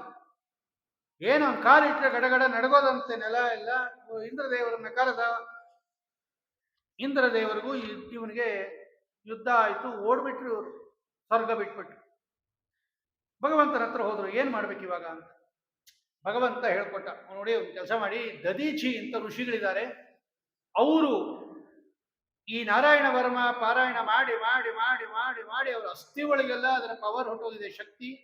ಆ ದದೀಚಿ ಋಷಿಗಳ ಅಸ್ಥಿ ಇಸ್ಕೊಳ್ರಿ ನೀವು, ಅದರಿಂದ ನೀವು ವಿಶ್ವಕರ್ಮನಿಂದ ಆಯುಧ ಮಾಡಿಸ್ರಿ, ವಜ್ರಾಯುಧ, ನಾನು ಅದರೊಳಗೆ ಸನ್ನಿಧಾನ ಇಡ್ತೀನಿ, ಅದರಿಂದ ಇಂದ್ರ ನೀನು ಉತ್ತರಾಸುರನನ್ನು ಕೊಲ್ಲಬಹುದು ಅಂತ ಹೇಳಿ. ಅದೇ ರೀತಿ ದದೀಚಿ ಋಷಿಗಳ ಅಸ್ಥಿಯನ್ನ, ಪ್ರಧಾನ ಬೆನ್ನಿನ ಮೂಳೆ ಇರುತ್ತಲ್ಲ ಹಿಂದಿಂದು, ಅದನ್ನು ತಗೊಂಡು ವಿಶ್ವಕರ್ಮನಿಂದ ಅದರಿಂದ ಚೆನ್ನಾಗಿ ಆಯುಧ ಮಾಡಿಸಿ, ಅದರೊಳಗೆ ಭಗವಂತ ಆಯುಧ ನಾಮಹಂ ವಜ್ರ ಅಂತ ಭಗವಂತ ಹೇಳಿದಾನೆ. ವಜ್ರಾಯುಧದೊಳಗೆ ಭಗವಂತನ ವಿಭೂತಿ ರೂಪ ಇದೆ. ಸಂಹಾರ ಮಾಡಿಬಿಟ್ಟು ಯುದ್ಧ ನಡೆಯುವಾಗ ಏನಾಯ್ತು ಅಂದ್ರೆ, ಈ ಇಂದ್ರದೇವರ ಕೈಯಿಂದ ಆಯುಧ ಕೆಳಗಡೆ ಬಿದ್ದೋಯ್ತು. ಯುದ್ಧ ಆಡೋ ಕಾಲಕ್ಕೆ ಆಯುಧ ಕೆಳಗಡೆ ಬಿದ್ದರೆ ತಗೋಬಾರದು, ಅದೊಂದು ನಿಯಮ. ಅದು ಇವ್ರಿಗೆ ಸ್ವಲ್ಪ ನಾಚಿಕೆ ಆಯ್ತು, ಇಂದ್ರದೇವರಿಗೆ ಏನ್ ಮಾಡೋದು ಅಂತ. ಆಗ ಅವನು ಹೇಳುತ್ತಾನೆ, ಅವನು ನೋಡಿ, ಈ ವೃತ್ರಾಸುರ ಹೇಳ್ತಾನೆ, ಇಂದ್ರ ಯಥಾ ದಾರುಮಯೀ ನಾರಿ ಯಥಾ ಯಂತ್ರಮಯೋ ಮೃಗ ಏವಂ ಭೂತಾನಿ ಭಗವನ್ ಈಶತಂತ್ರಾಣಿ ವಿದ್ಧಿಭೂ. ಯಾವ ರೀತಿ ಈ ಕೀಲ್ ಕೊಡ್ತಕ್ಕಂತಹ ಬೊಂಬೆ ಅದು ಬೇರೆಯವರ ಮೇಲೆ ಅವಲಂಬಿಸಿರುತ್ತೋ, ಯಾವ ರೀತಿಯಲ್ಲಿ ಯಂತ್ರ ಮೃಗಗಳು ಬೇರೆಯವರನ್ನ ಅವಲಂಬಿಸ್ಕೊಂಡಿರುತ್ತೋ, ಎಷ್ಟೊತ್ತು ಕೀ ಕೊಟ್ರೆ ಅಷ್ಟೊತ್ತು ಬೊಂಬೆಗಳು ಕುಣಿಯುತ್ತೆ, ಕೀ ನಿಂತೋದ್ರೆ ನಿಂತೋಗ್ಬಿಡುತ್ತೆ. ಹಂಗೆ ನಾವೆಲ್ಲ ಭಗವಂತನ ಅಧೀನದಲ್ಲಿದ್ದೀವಿ. ನಮ್ಗೆ ಗೊತ್ತು ನೀನ್ ಏನೇನು ಮಾಡಿದ್ಯಾ ಅಂತ. ಭಗವಂತನಿಗೆ ಯಾರು ಅನುಗ್ರಹ ಇದೆಯೋ ಅವ್ರಿಗೆ ಜಯ ಆಗತ್ತೆ ಅಂತ ಇಷ್ಟು ಹೇಳ್ಬಿಟ್ಟ ವೃತ್ರಾಸುರ. ಇಂದ್ರನಿಗೆ ಆಶ್ಚರ್ಯ ಆಯ್ತು, ಇದೇನಪ್ಪ ಅಸುರ ಅಂತ್ಯ, ಇಷ್ಟೊಂದು ಜ್ಞಾನ ಇದೆ, ಭಗವಂತನ ಅಧೀನದಲ್ಲಿದೆ ಇಡೀ ಜಗತ್ತು ಅಂತ ಹೇಳಿ ಅವನನ್ನ ಬೇಷ್ ಅಂತ ಹೊಗಳಿ ಕಡೆಗೆ ಸಂಹಾರ ಮಾಡಿದ್ರು. ಪರೀಕ್ಷಿತ್ ರಾಜರು ಅದನ್ನೇ ಕೇಳ್ತಾರೆ, ಅವನ ಅಸುರ ಅಂತೀರಾ, ಇಷ್ಟು ಜ್ಞಾನ ಎಲ್ಲಿಂದ ಬಂತು ಅಂದಾಗ, ಆಗ ಶುಕಾಚಾರ್ಯ ಹೇಳ್ತಾರೆ, ಅವನು ನಿಜವಾಗ್ಲೂ ಅಸುರ ಅಲ್ಲ, ಅವನೊಬ್ಬ ಚಿತ್ರಕೇತು ಅಂತ ಒಬ್ಬ ವಿದ್ಯಾಧರ, ಪಾರ್ವತಿಯ ಶಾಪದಿಂದ ಅವನು ಅಸುರರ ಗುಂಪಲ್ಲಿ ಹುಟ್ಟಿರ್ತಾನೆ ಅಂತ ಹೇಳಿ ಆ ಕಥೆಯನ್ನ ಹೇಳಿದ ಮೇಲೆ ಉತ್ಕೃಷ್ಟವಾಗಿರ್ತಕ್ಕಂತಹ ರೀತಿಯಲ್ಲಿ ಈ ದಿತಿದೇವಿಗೆ ಮತ್ತೆ ಕೋಪ ಬಂದ್ಬಿಡ್ತು. ಈ ಇಂದ್ರದೇವರನ್ನ ಕೊಲ್ತಕ್ಕಂಥ ಒಬ್ಬ ಮಗ ಬೇಕು ಅಂತ ಕಶ್ಯಪ ಋಷಿಗಳನ್ನ ಕೇಳಿದ್ರು. ಆಗ ಅವ್ರು ಹೇಳಿದ್ರು, ನೋಡು ಹಂಗೆಲ್ಲ ಕೇಳಬಾರ್ದು, ನಿನ್ನ ಅಕ್ಕನ ತಂಗಿ ಮಕ್ಕಳು ಅವರೆಲ್ಲ, ಇಲ್ಲ ಬೇಕೇ ಬೇಕು ಒಂದು. ಆಗ ಹಠ ಹಿಡಿದಾಗ ಒಂದು ಕೆಲಸ ಮಾಡು, ಪುಂಸವನ ಅಂತ ಒಂದು ವ್ರತ ಮಾಡು, 1 ವರ್ಷ ಮಾಡಬೇಕು. ಆ ಮಾಡಿದ್ರೆ ಇಂದ್ರದೇವರನ್ನ ಕೊಲ್ತಕ್ಕಂಥ ಮಗ ಹುಟ್ಟುತ್ತಾನೆ ಅಂದ್ರು. ಮಾಡ್ತೀನಿ ಅಂದ್ರು. ಇಲ್ಲ ತುಂಬಾ ಕಷ್ಟ ಅದು ಅಂದ್ರು. ಯಾರನ್ನು ಹಿಂಸೆ ಮಾಡಬಾರ್ದು, ಯಾರಿಗೂ ಶಾಪ ಕೊಡಬಾರ್ದು, ಸುಳ್ಳು ಹೇಳಬಾರ್ದು, 1 ವರ್ಷ ಉಗುರು ಕತ್ತರಿಸ್ಕೋಬಾರ್ದು, ಕೂದಲು ಕತ್ತರಿಸ್ಕೋಬಾರ್ದು, ಅಮಂಗಳ ಪದಾರ್ಥ ಮುಟ್ಟಬಾರ್ದು, ಸಾಯಂಕಾಲದ ಹೊತ್ತು ಸ್ನಾನ ಮಾಡಬಾರ್ದು, ದುಷ್ಟರ ಜನರ ಜೊತೆ ಮಾತಾಡಬಾರ್ದು, ಕೆಟ್ಟ ಕೊಳಕ ಬಟ್ಟೆ ಹಾಕೋಬಾರ್ದು, ಕೊಳಕ ಮಾಲೆ ಹಾಕೋಬಾರ್ದು, ಉಚ್ಚಿಷ್ಟ ಅನ್ನ ತಿನ್ನಬಾರ್ದು, ಇವೆಲ್ಲ ಹೇಳಿದ್ರು. ಇರ್ತೀನಿ ನೋಡು, ಪ್ರತಿದಿನ ಸ್ನಾನ ಮಾಡಬೇಕು, ಭಗವಂತನನ್ನ ಪೂಜೆ ಮಾಡಬೇಕು, ವರವರ್ಣೀಯರಿಗೆಲ್ಲ ಮಂಗಳ ಪದಾರ್ಥಗಳನ್ನ ಕೊಡಬೇಕು, ಎಲ್ಲ ಹೇಳಿದ್ರು. ಮಾಡಿಬಿಟ್ಲು, ಶುರು ಮಾಡಿಬಿಟ್ಲು. ಗರ್ಭಧಾರಣೆನೂ ಮಾಡಿಬಿಟ್ಲು. ಗರ್ಭನೂ ಬೆಳೀತಾ ಇದೆ, ವ್ರತನೂ ನಡೀತಾ ಇದೆ. 10 ತಿಂಗಳು ಮಾಡಿಬಿಟ್ಲು ವ್ರತ. ಇನ್ನು 2 ತಿಂಗಳು ಬಾಕಿ ಇತ್ತು. ಇಂದ್ರದೇವರು ಗೊತ್ತಾಯ್ತು, ಓಹೋ ನಮ್ಮ ದೊಡ್ಡಮ್ಮ ನನ್ನನ್ನು ಕೊಲ್ತಕ್ಕಂಥ ಮಗ ಪಡಿಬೇಕು ಅಂತ ವ್ರತ ಮಾಡ್ತಿದ್ದಾರೆ, ಅವಳ ಉದರದಲ್ಲಿ ಮಗು ಇದೆ ಅಂತ ವೇಷ ಮರೆಸ್ಕೊಂಡ್ ಬಂದ್ರು. ಅಮ್ಮ ನಿಮ್ಗೇನಾದ್ರೂ ಸ್ವಲ್ಪ ಸಹಾಯ ಮಾಡ್ಲಾ ನಾನು ಅಂತ. ಪಾಪ ಇವಳು ಗರ್ಭಿಣಿ ಬೇರೆ, ವ್ರತ ಬೇರೆ, ಕರ್ಷಿತಳಾಗ್ಬಿಟ್ಲು. ಅಸಿಸ್ಟೆಂಟ್ ಆಗಿ ಇಟ್ಕೊಂಡ್ಲು ಇಂದ್ರದೇವರನ್ನ. ಇವ್ರು ಏನಾದ್ರೂ ಮಾಡಿ ಆ ಒಳಗಡೆ ಹೋಗಿ ಆ ಗರ್ಭವನ್ನ ಚೂರು ಮಾಡಬೇಕು ಅಂತ ಇವ್ರ ಆಸೆ. ಆದ್ರೆ ಒಳಗೋಗಕ್ಕೆ ಆಗಲಿಲ್ಲ ಇಂದ್ರದೇವರಿಗೆ. ಅಷ್ಟು ಪ್ರಸಿದ್ಧ ವ್ರತ ಅದು, ಪುಂಸವನ ವ್ರತ, ವಿಷ್ಣು ವ್ರತ. ಒಂದ್ಸಲ ಅವಳು ಕಾಲ್ ತೊಳ್ಕೊಳ್ಳದೆ, ಶೌಚಕ್ಕೆ ಹೋಗಿ ಕಾಲ್ ತೊಳ್ಕೊಳ್ಳದೆ ಹಂಗೆ ಬಂದ್ಬಿಟ್ಲು. ಶೌಚ ಮಾಡ್ಕೊಳ್ಳದೆ ಬಂದ್ಬಿಟ್ಲು. ಛಿದ್ರ ಆಗೋಯ್ತು, ವ್ರತ ನುಗ್ಗುಬಿಟ್ರು ಒಳಗಡೆ. ಹೊಡೆದ್ರು ಆ ಗರ್ಭಕ್ಕೆ ವಜ್ರಾಯುಧದಿಂದ. ಅದು ಸಾಯಲಿಲ್ಲ, ಆದ್ರೆ ಹೋಳಾಗೋಯ್ತು, ಅದು 7 ತುಂಡಾಗೋಯ್ತು. ಬದುಕೊಂಡ್ಬಿಡ್ತು. ಅಳಕ್ ಶುರು ಮಾಡ್ತು. ಇದೇನಿದು ಅಂತ ಆಶ್ಚರ್ಯ ಅವ್ರಿಗೆ. ಒಂದೊಂದಕ್ಕೂ ಹೊಡಿತಾ ಇದ್ದಾರೆ, ಒಂದೊಂದು 7 ತುಂಡಾಯ್ತು. ಅಳಬೇಡಿ ಅಳಬೇಡಿ ಅಂತಾನೆ ಹೊಡಿತಾ ಇದ್ದಾರೆ. ಮಾರುತ್ ಮಾರುತ್ ಮಾರುತ್. ಅವ್ರಿಗೆ ಮರುತ್ತುಗಳು ಅಂತಾನೆ ಹೆಸರು ಬಂದ್ಬಿಡ್ತು. 49 ಆಗೋಯ್ತದು. 7 ಇಂಟು 7 ಎಲ್ಲ ತಿಥಿ ಉದರದಿಂದ ಆಚೆಗೆ ಬಿತ್ತದು. ಫಳ ಫಳ ಫಳ ಫಳ ಹೊಳಿತಾ ಇದೆ. 49 ಗಂಡು ಮಕ್ಕಳು. ಆಶ್ಚರ್ಯ ಆಗೋಯ್ತು ತಿಥಿಗೆ. ಇದೇನಿದು, ನಾನು ಒಂದೇ ಮಗು ಬೇಕು ಅಂತಿದ್ದು 49 ಹೆಂಗಾಗೋಯ್ತು ಅಂತ. ಆಗ ಇಂದ್ರದೇವರು ಬಂದು ಹೇಳ್ತಾರೆ, ಅಮ್ಮ ತಪ್ಪಾಗೋಯ್ತು, ಕ್ಷಮಾ ಮಾಡ್ಬಿಡು, ನಾನೇ ಸಂಹಾರ ಮಾಡಬೇಕು ಅಂತ ಬಂದೆ. ಆದರೆ ಭಗವಂತನ ಅನುಗ್ರಹದಿಂದ ಎಲ್ಲ ಬದುಕೊಂಡ್ಬಿಡ್ತು.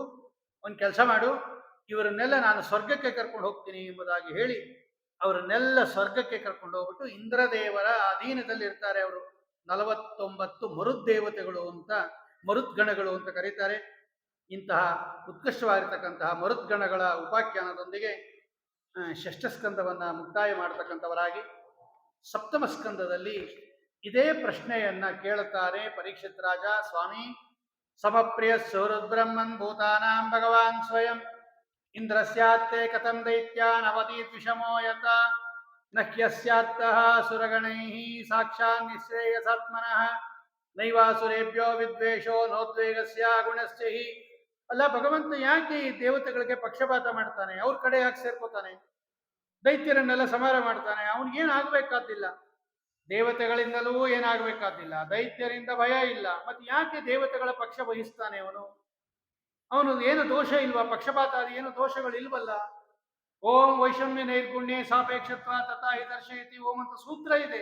ಭಗವಂತನಿಗೆ ಪಕ್ಷಪಾತಾದಿ ದೋಷಗಳಿಲ್ಲ ಅಂತ ಹೇಳಬೇಕು ನನಗೆ ಎಂದಾಗ ಆಗ ಶುಕಾಚಾರ್ಯ ಹೇಳ್ತಾರೆ, ಸರಿನಪ್ಪ, ಒಳ್ಳೆ ಪ್ರಶ್ನೆ ಮಾಡಿದಿ. ಭಗವಂತನಿಗೆ ಯಾವ ದೋಷಗಳೂ ಇಲ್ಲ.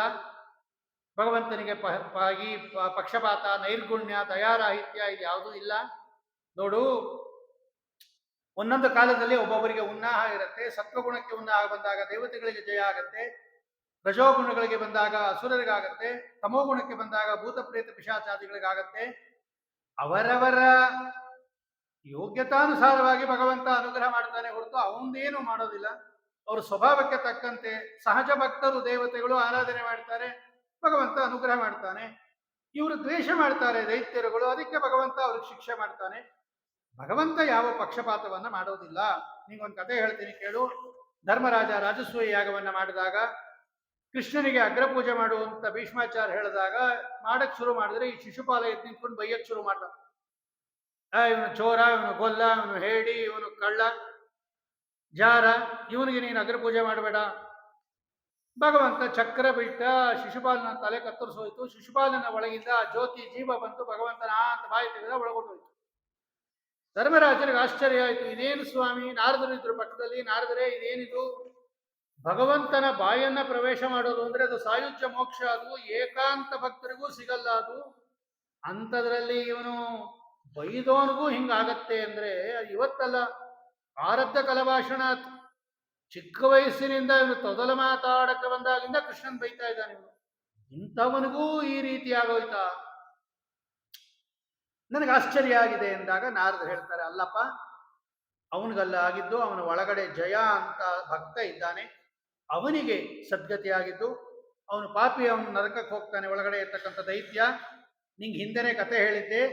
ಒಂದು ಸಲ ಸನಕಾದಿಗಳೆಲ್ಲ ಭಗವಂತನ ದರ್ಶನಕ್ಕೆ ಹೋದಾಗ ಈ ಜಯ ವಿಜಯರು ತಡೆದಿದ್ದು, ನೀವು ಅಸುರರಾಗಿ ಅಂತ ಶಾಪ ಕೊಟ್ಟಿದ್ದು, ಆಮೇಲೆ 3 ಜನ್ಮದಲ್ಲಿ ಅಸುರರಾಗಿ ಅಂತ ಹೇಳಿದ್ದು.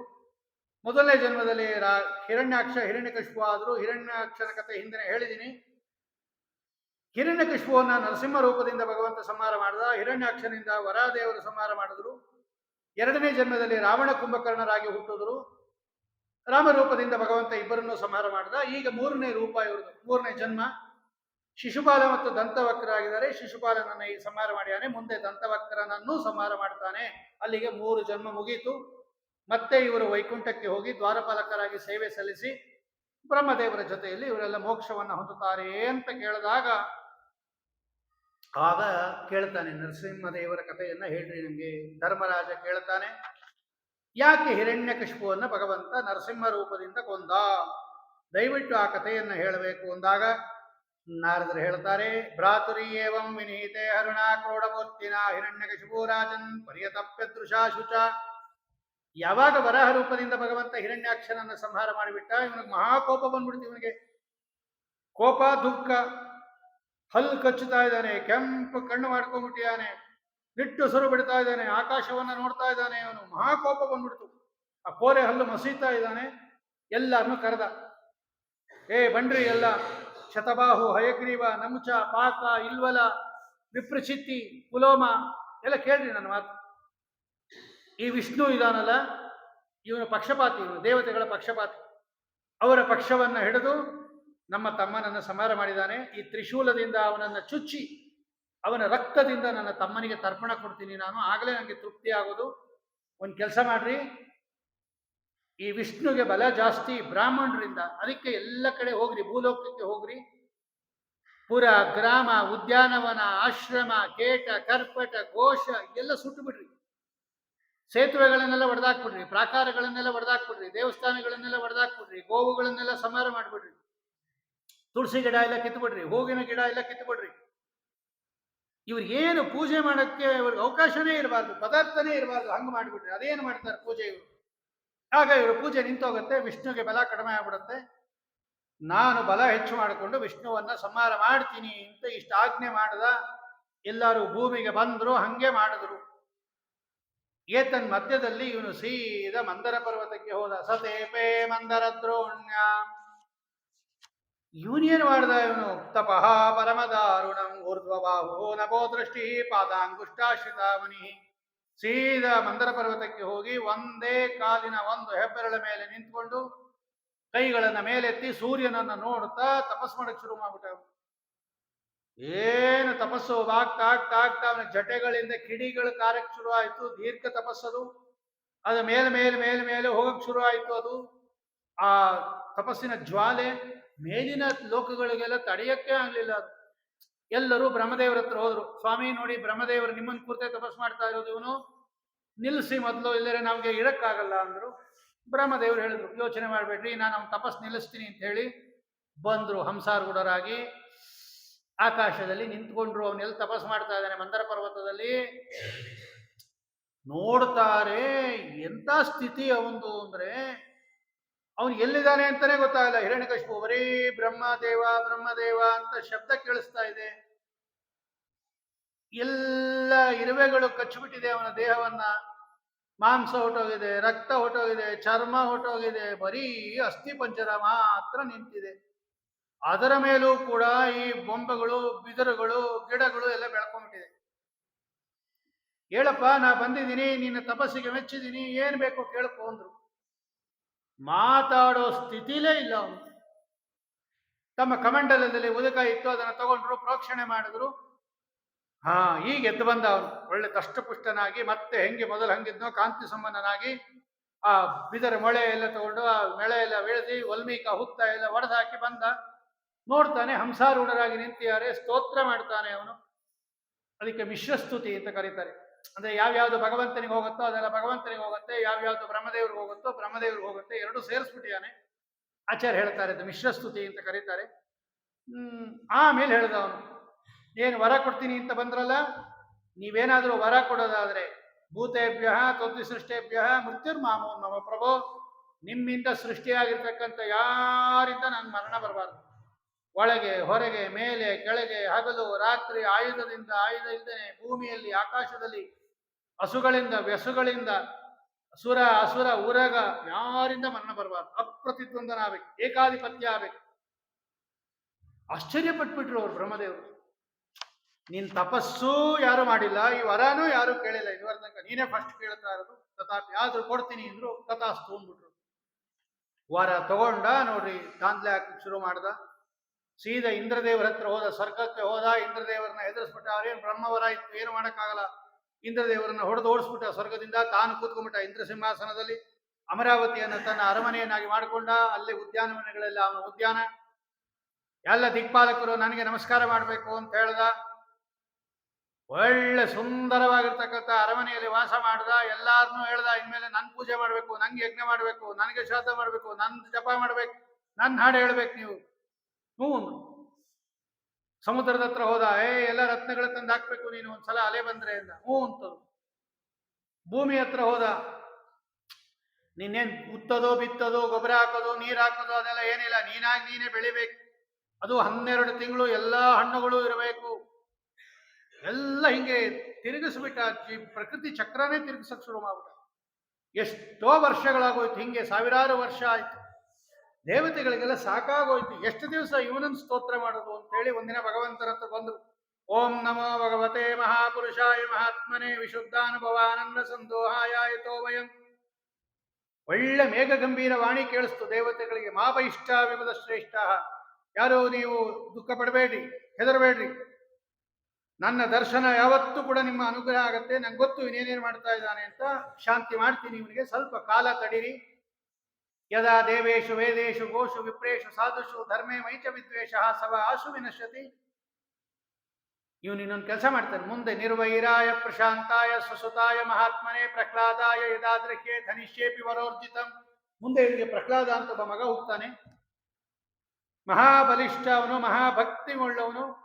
ಅವನಿಗೆ ಇವನು ದ್ರೋಹ ಮಾಡ್ತಾನೆ, ಆಗ ನಾನು ಅವನು ಸಂಹಾರ ಮಾಡ್ತೀನಿ ಅಂತ ಹೇಳಿ ಅಭಯ ಕೊಟ್ಟ ಭಗವಂತ. ಎಲ್ಲರೂ ಅವರವರ ಲೋಕ ಕೊಟ್ಟೋದ್ರು ದೇವತೆಗಳು. ಇಲ್ಲಿ ಕಡೆ ಇವನಿಗೆ 4 ಜನ ಮಕ್ಕಳು ಈ ಹಿರಣ್ಯಕಶಿಪುಗೆ. ಅದರಲ್ಲಿ ಪ್ರಹ್ಲಾದ ಮಹಾಜ್ಞಾನಿ ಅವನು. ಬ್ರಹ್ಮಣ್ಯ ಶೀಲ ಸಂಪನ್ನ ಸತ್ಯಸಂಧ ಜಿತೇಂದ್ರಿಯ. ಎಲ್ಲರನ್ನೂ ಅಣ್ಣ ತಮ್ಮಂದಿರಂತೆ ನೋಡೋನು, ದೊಡ್ಡವರಿಗೆಲ್ಲ ಗೌರವ ಕೊಡೋನು, ಗುರುಗಳಿಗೆ ನಮಸ್ಕಾರ ಮಾಡೋನು, ಗತಿ ಇಲ್ಲದೆ ಇರೋರನ್ನ ಕಂಡ್ರೆ ಬಡವರನ್ನ ಕಂಡ್ರೆ ತೀರಾ ಮರಗೋನು, ಸಾಧುಗುಣದಿಂದ ಕೂಡಿರೋನು. ಎಂಥ ವ್ಯಸನದಲ್ಲೂ ಉದ್ವಿಗ್ನ ಚಿತ್ತ ಆಗ್ತಾ ಇರಲಿಲ್ಲ. ಸದಾ ಭಗವಂತನಲ್ಲಿ ಮನಸ್ಸು. ಕೃಷ್ಣಗ್ರಹ ಗೃಹೀತಾತ್ಮ. ಯಾವಾಗಲೂ ನಾರಾಯಣ ಕೃಷ್ಣ ಗೋವಿಂದ ಹರಿ ಮುಕುಂದ ಅಂತ ಇದ್ದಕ್ಕಿದ್ದಂತೆ ಅಳೋನಂತೆ, ಇದ್ದಕ್ಕಿದ್ದಂತೆ ನಗೋನಂತೆ, ಇದ್ದಕ್ಕಿದ್ದಂತೆ ನರ್ತನ ಮಾಡೋನಂತೆ, ಜೋರ ಕೂಗು ಬಿಡೋನಂತೆ ಹರಿ ಕೃಷ್ಣ ನಾರಾಯಣ ಅಂತ. ಮಹಾಭಗವದ್ಭಕ್ತ ಅವನು ಪ್ರಹ್ಲಾದ.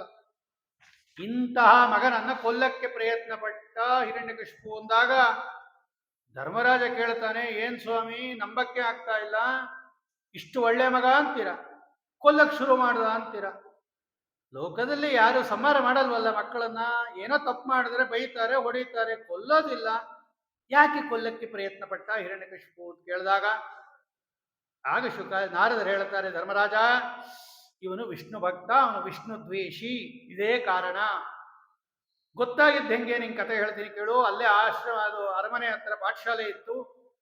ಷಂಡಾಮರ್ಕರು ಅಂತ ಶುಕ್ರಾಚಾರ್ಯರ ಮಕ್ಕಳು ಅಲ್ಲಿ ಮೇಷ್ಟ್ರು. ಎಲ್ಲ ಹುಡುಗರು ಅಲ್ಲಿ ಪಾಠಕ್ಕೆ ಹೋಗೋರು, ದೈತ್ಯವಾದಕರು. ಇವನು ಹೋಗೋರು, ಪ್ರಹ್ಲಾದನನ್ನು ಕಳಿಸೋರು, ಅವ್ರ ಅಂಕಮಂದ್ರೆಲ್ಲ ಹೋಗೋರು. ಆದರೆ ಇವರಾಗಲೇ ಓದ್ಬಿಟ್ಟಿರೋದ್ರಿಂದ ನಾರದರ ಹತ್ರ ಕೇಳ್ಬಿಟ್ಟಿದ್ದಾರೆ. ಸುಮ್ಮನೆ ಕೂತಿರೋರು ಪ್ರಹ್ಲಾದರಾಜರು. ಅವ್ರು ಏನಾನ ಹೇಳಿ ಸುಮ್ಮನೆ ಕೂತಿರೋರು, ಕೇಳಿಸ್ಕೊಂಬೋರು. ಆದರೆ ಒಂದು ಅಧ್ಯಯನ ಮಾಡ್ತಾ ಇರಲಿಲ್ಲ, ಮನನ ಮಾಡ್ತಾ ಇರಲಿಲ್ಲ, ಯಾವುದು ಬುದ್ಧಿಲಿ ಇಟ್ಕೋತಾ ಇರಲಿಲ್ಲ. ಒಂದ್ ದಿವಸ ಕರೆದ, ಏನು ನೀನು ಗುರುಕುಲದಲ್ಲಿ ಓದಿದ್ಯಲ್ಲ, ಏನ್ ಚೆನ್ನಾಗಿರೋದು ಏನಾನ ಇದ್ರೆ ಹೇಳು, ಯಾವುದು ಶ್ರೇಷ್ಠ ಅಂತ ನಿಂಗೆ ಅನ್ಸುತ್ತೋ ಹೇಳು. ತತ್ಸಾಧು ಮನ್ಯೇ ಅಸುರವರ್ಯ ದೇಹಿನಾಂ ಸದಾ ಸಮುದ್ವಿಗ್ನ ದಿಯಾಮ ಸದ್ಗ್ರಹ ಹಿತ್ವಾತ್ಮಪಾತಂ ಗೃಹಮಂದ ಕೂಪಂ ವನಂಗತೋ ಯದ್ಧರಿಮಾಶ್ರಯೇತ. ಇದನ್ನೇ ನಾನು ತಿಳ್ಕೊಂಡಿರೋದು. ಈ ಸಂಸಾರ ಅನ್ನೋದೊಂದು ಹಾಳು ಬಾವಿ ಇದ್ದಂಗೆ, ಇದನ್ನು ಬಿದ್ದುಬಿಟ್ಟಿದ್ದೀವಿ. ಇಲ್ಲಿ ನಾವು ಮೇಲ್ ಬರಬೇಕು. ಇಲ್ಲಿಂದ ಮರಗಳು ಗಿಡಗಳು ಹಿಡ್ಕೊಂಡು ಹೆಂಗೆ ಬಾವಿಲಿ ಬಿದ್ದವನು ಮೇಲೆ ಬರ್ತಾನೋ ಹಾಗೆ ಸಜ್ಜನರನ್ನು ಹಿಡ್ಕೊಂಡು ಮೇಲೆ ಬಂದು ಭಗವಂತನನ್ನು ಆಶ್ರಯಿಸಿ ಸಂಸಾರದಿಂದ ಉದ್ಧಾರ ಆಗಬೇಕು. ಇದನ್ನೇ ನಾನು ತಿಳ್ಕೊಂಡಿರೋದು. ನಕ್ಕು ಬಿಟ್ಟ ಜೋರಾಗಿ.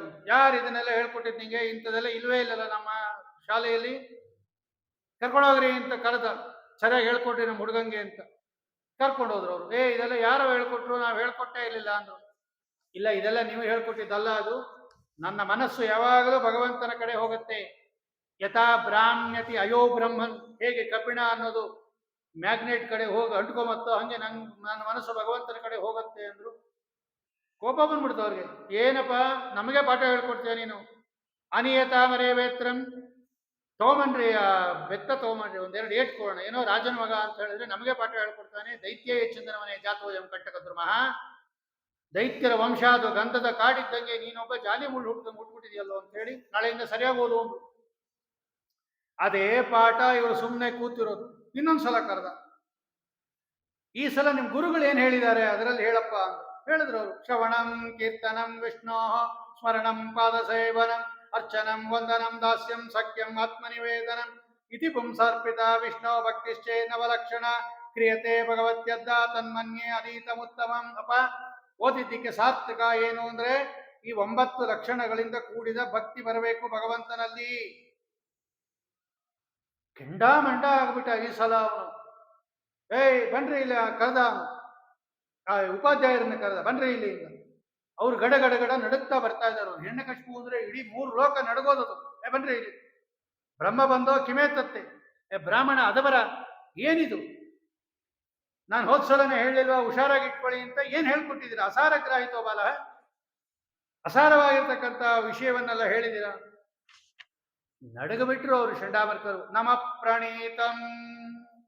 ನಮತ್ ಪ್ರಣೀತಂ ಅಪರ ಪ್ರಣೀತಂ ಸುತೋ ವದತ್ಯೇಷ ತವೇಂದ್ರ ಶತ್ರು ನೈಸರ್ಗಿಕೇಯಂ ಮತಿರಸ್ಯ ರಾಜನ್ಯಚ್ಚ ಮನ್ಯಂ ತ್ವತದಾತ್ಮಾನ.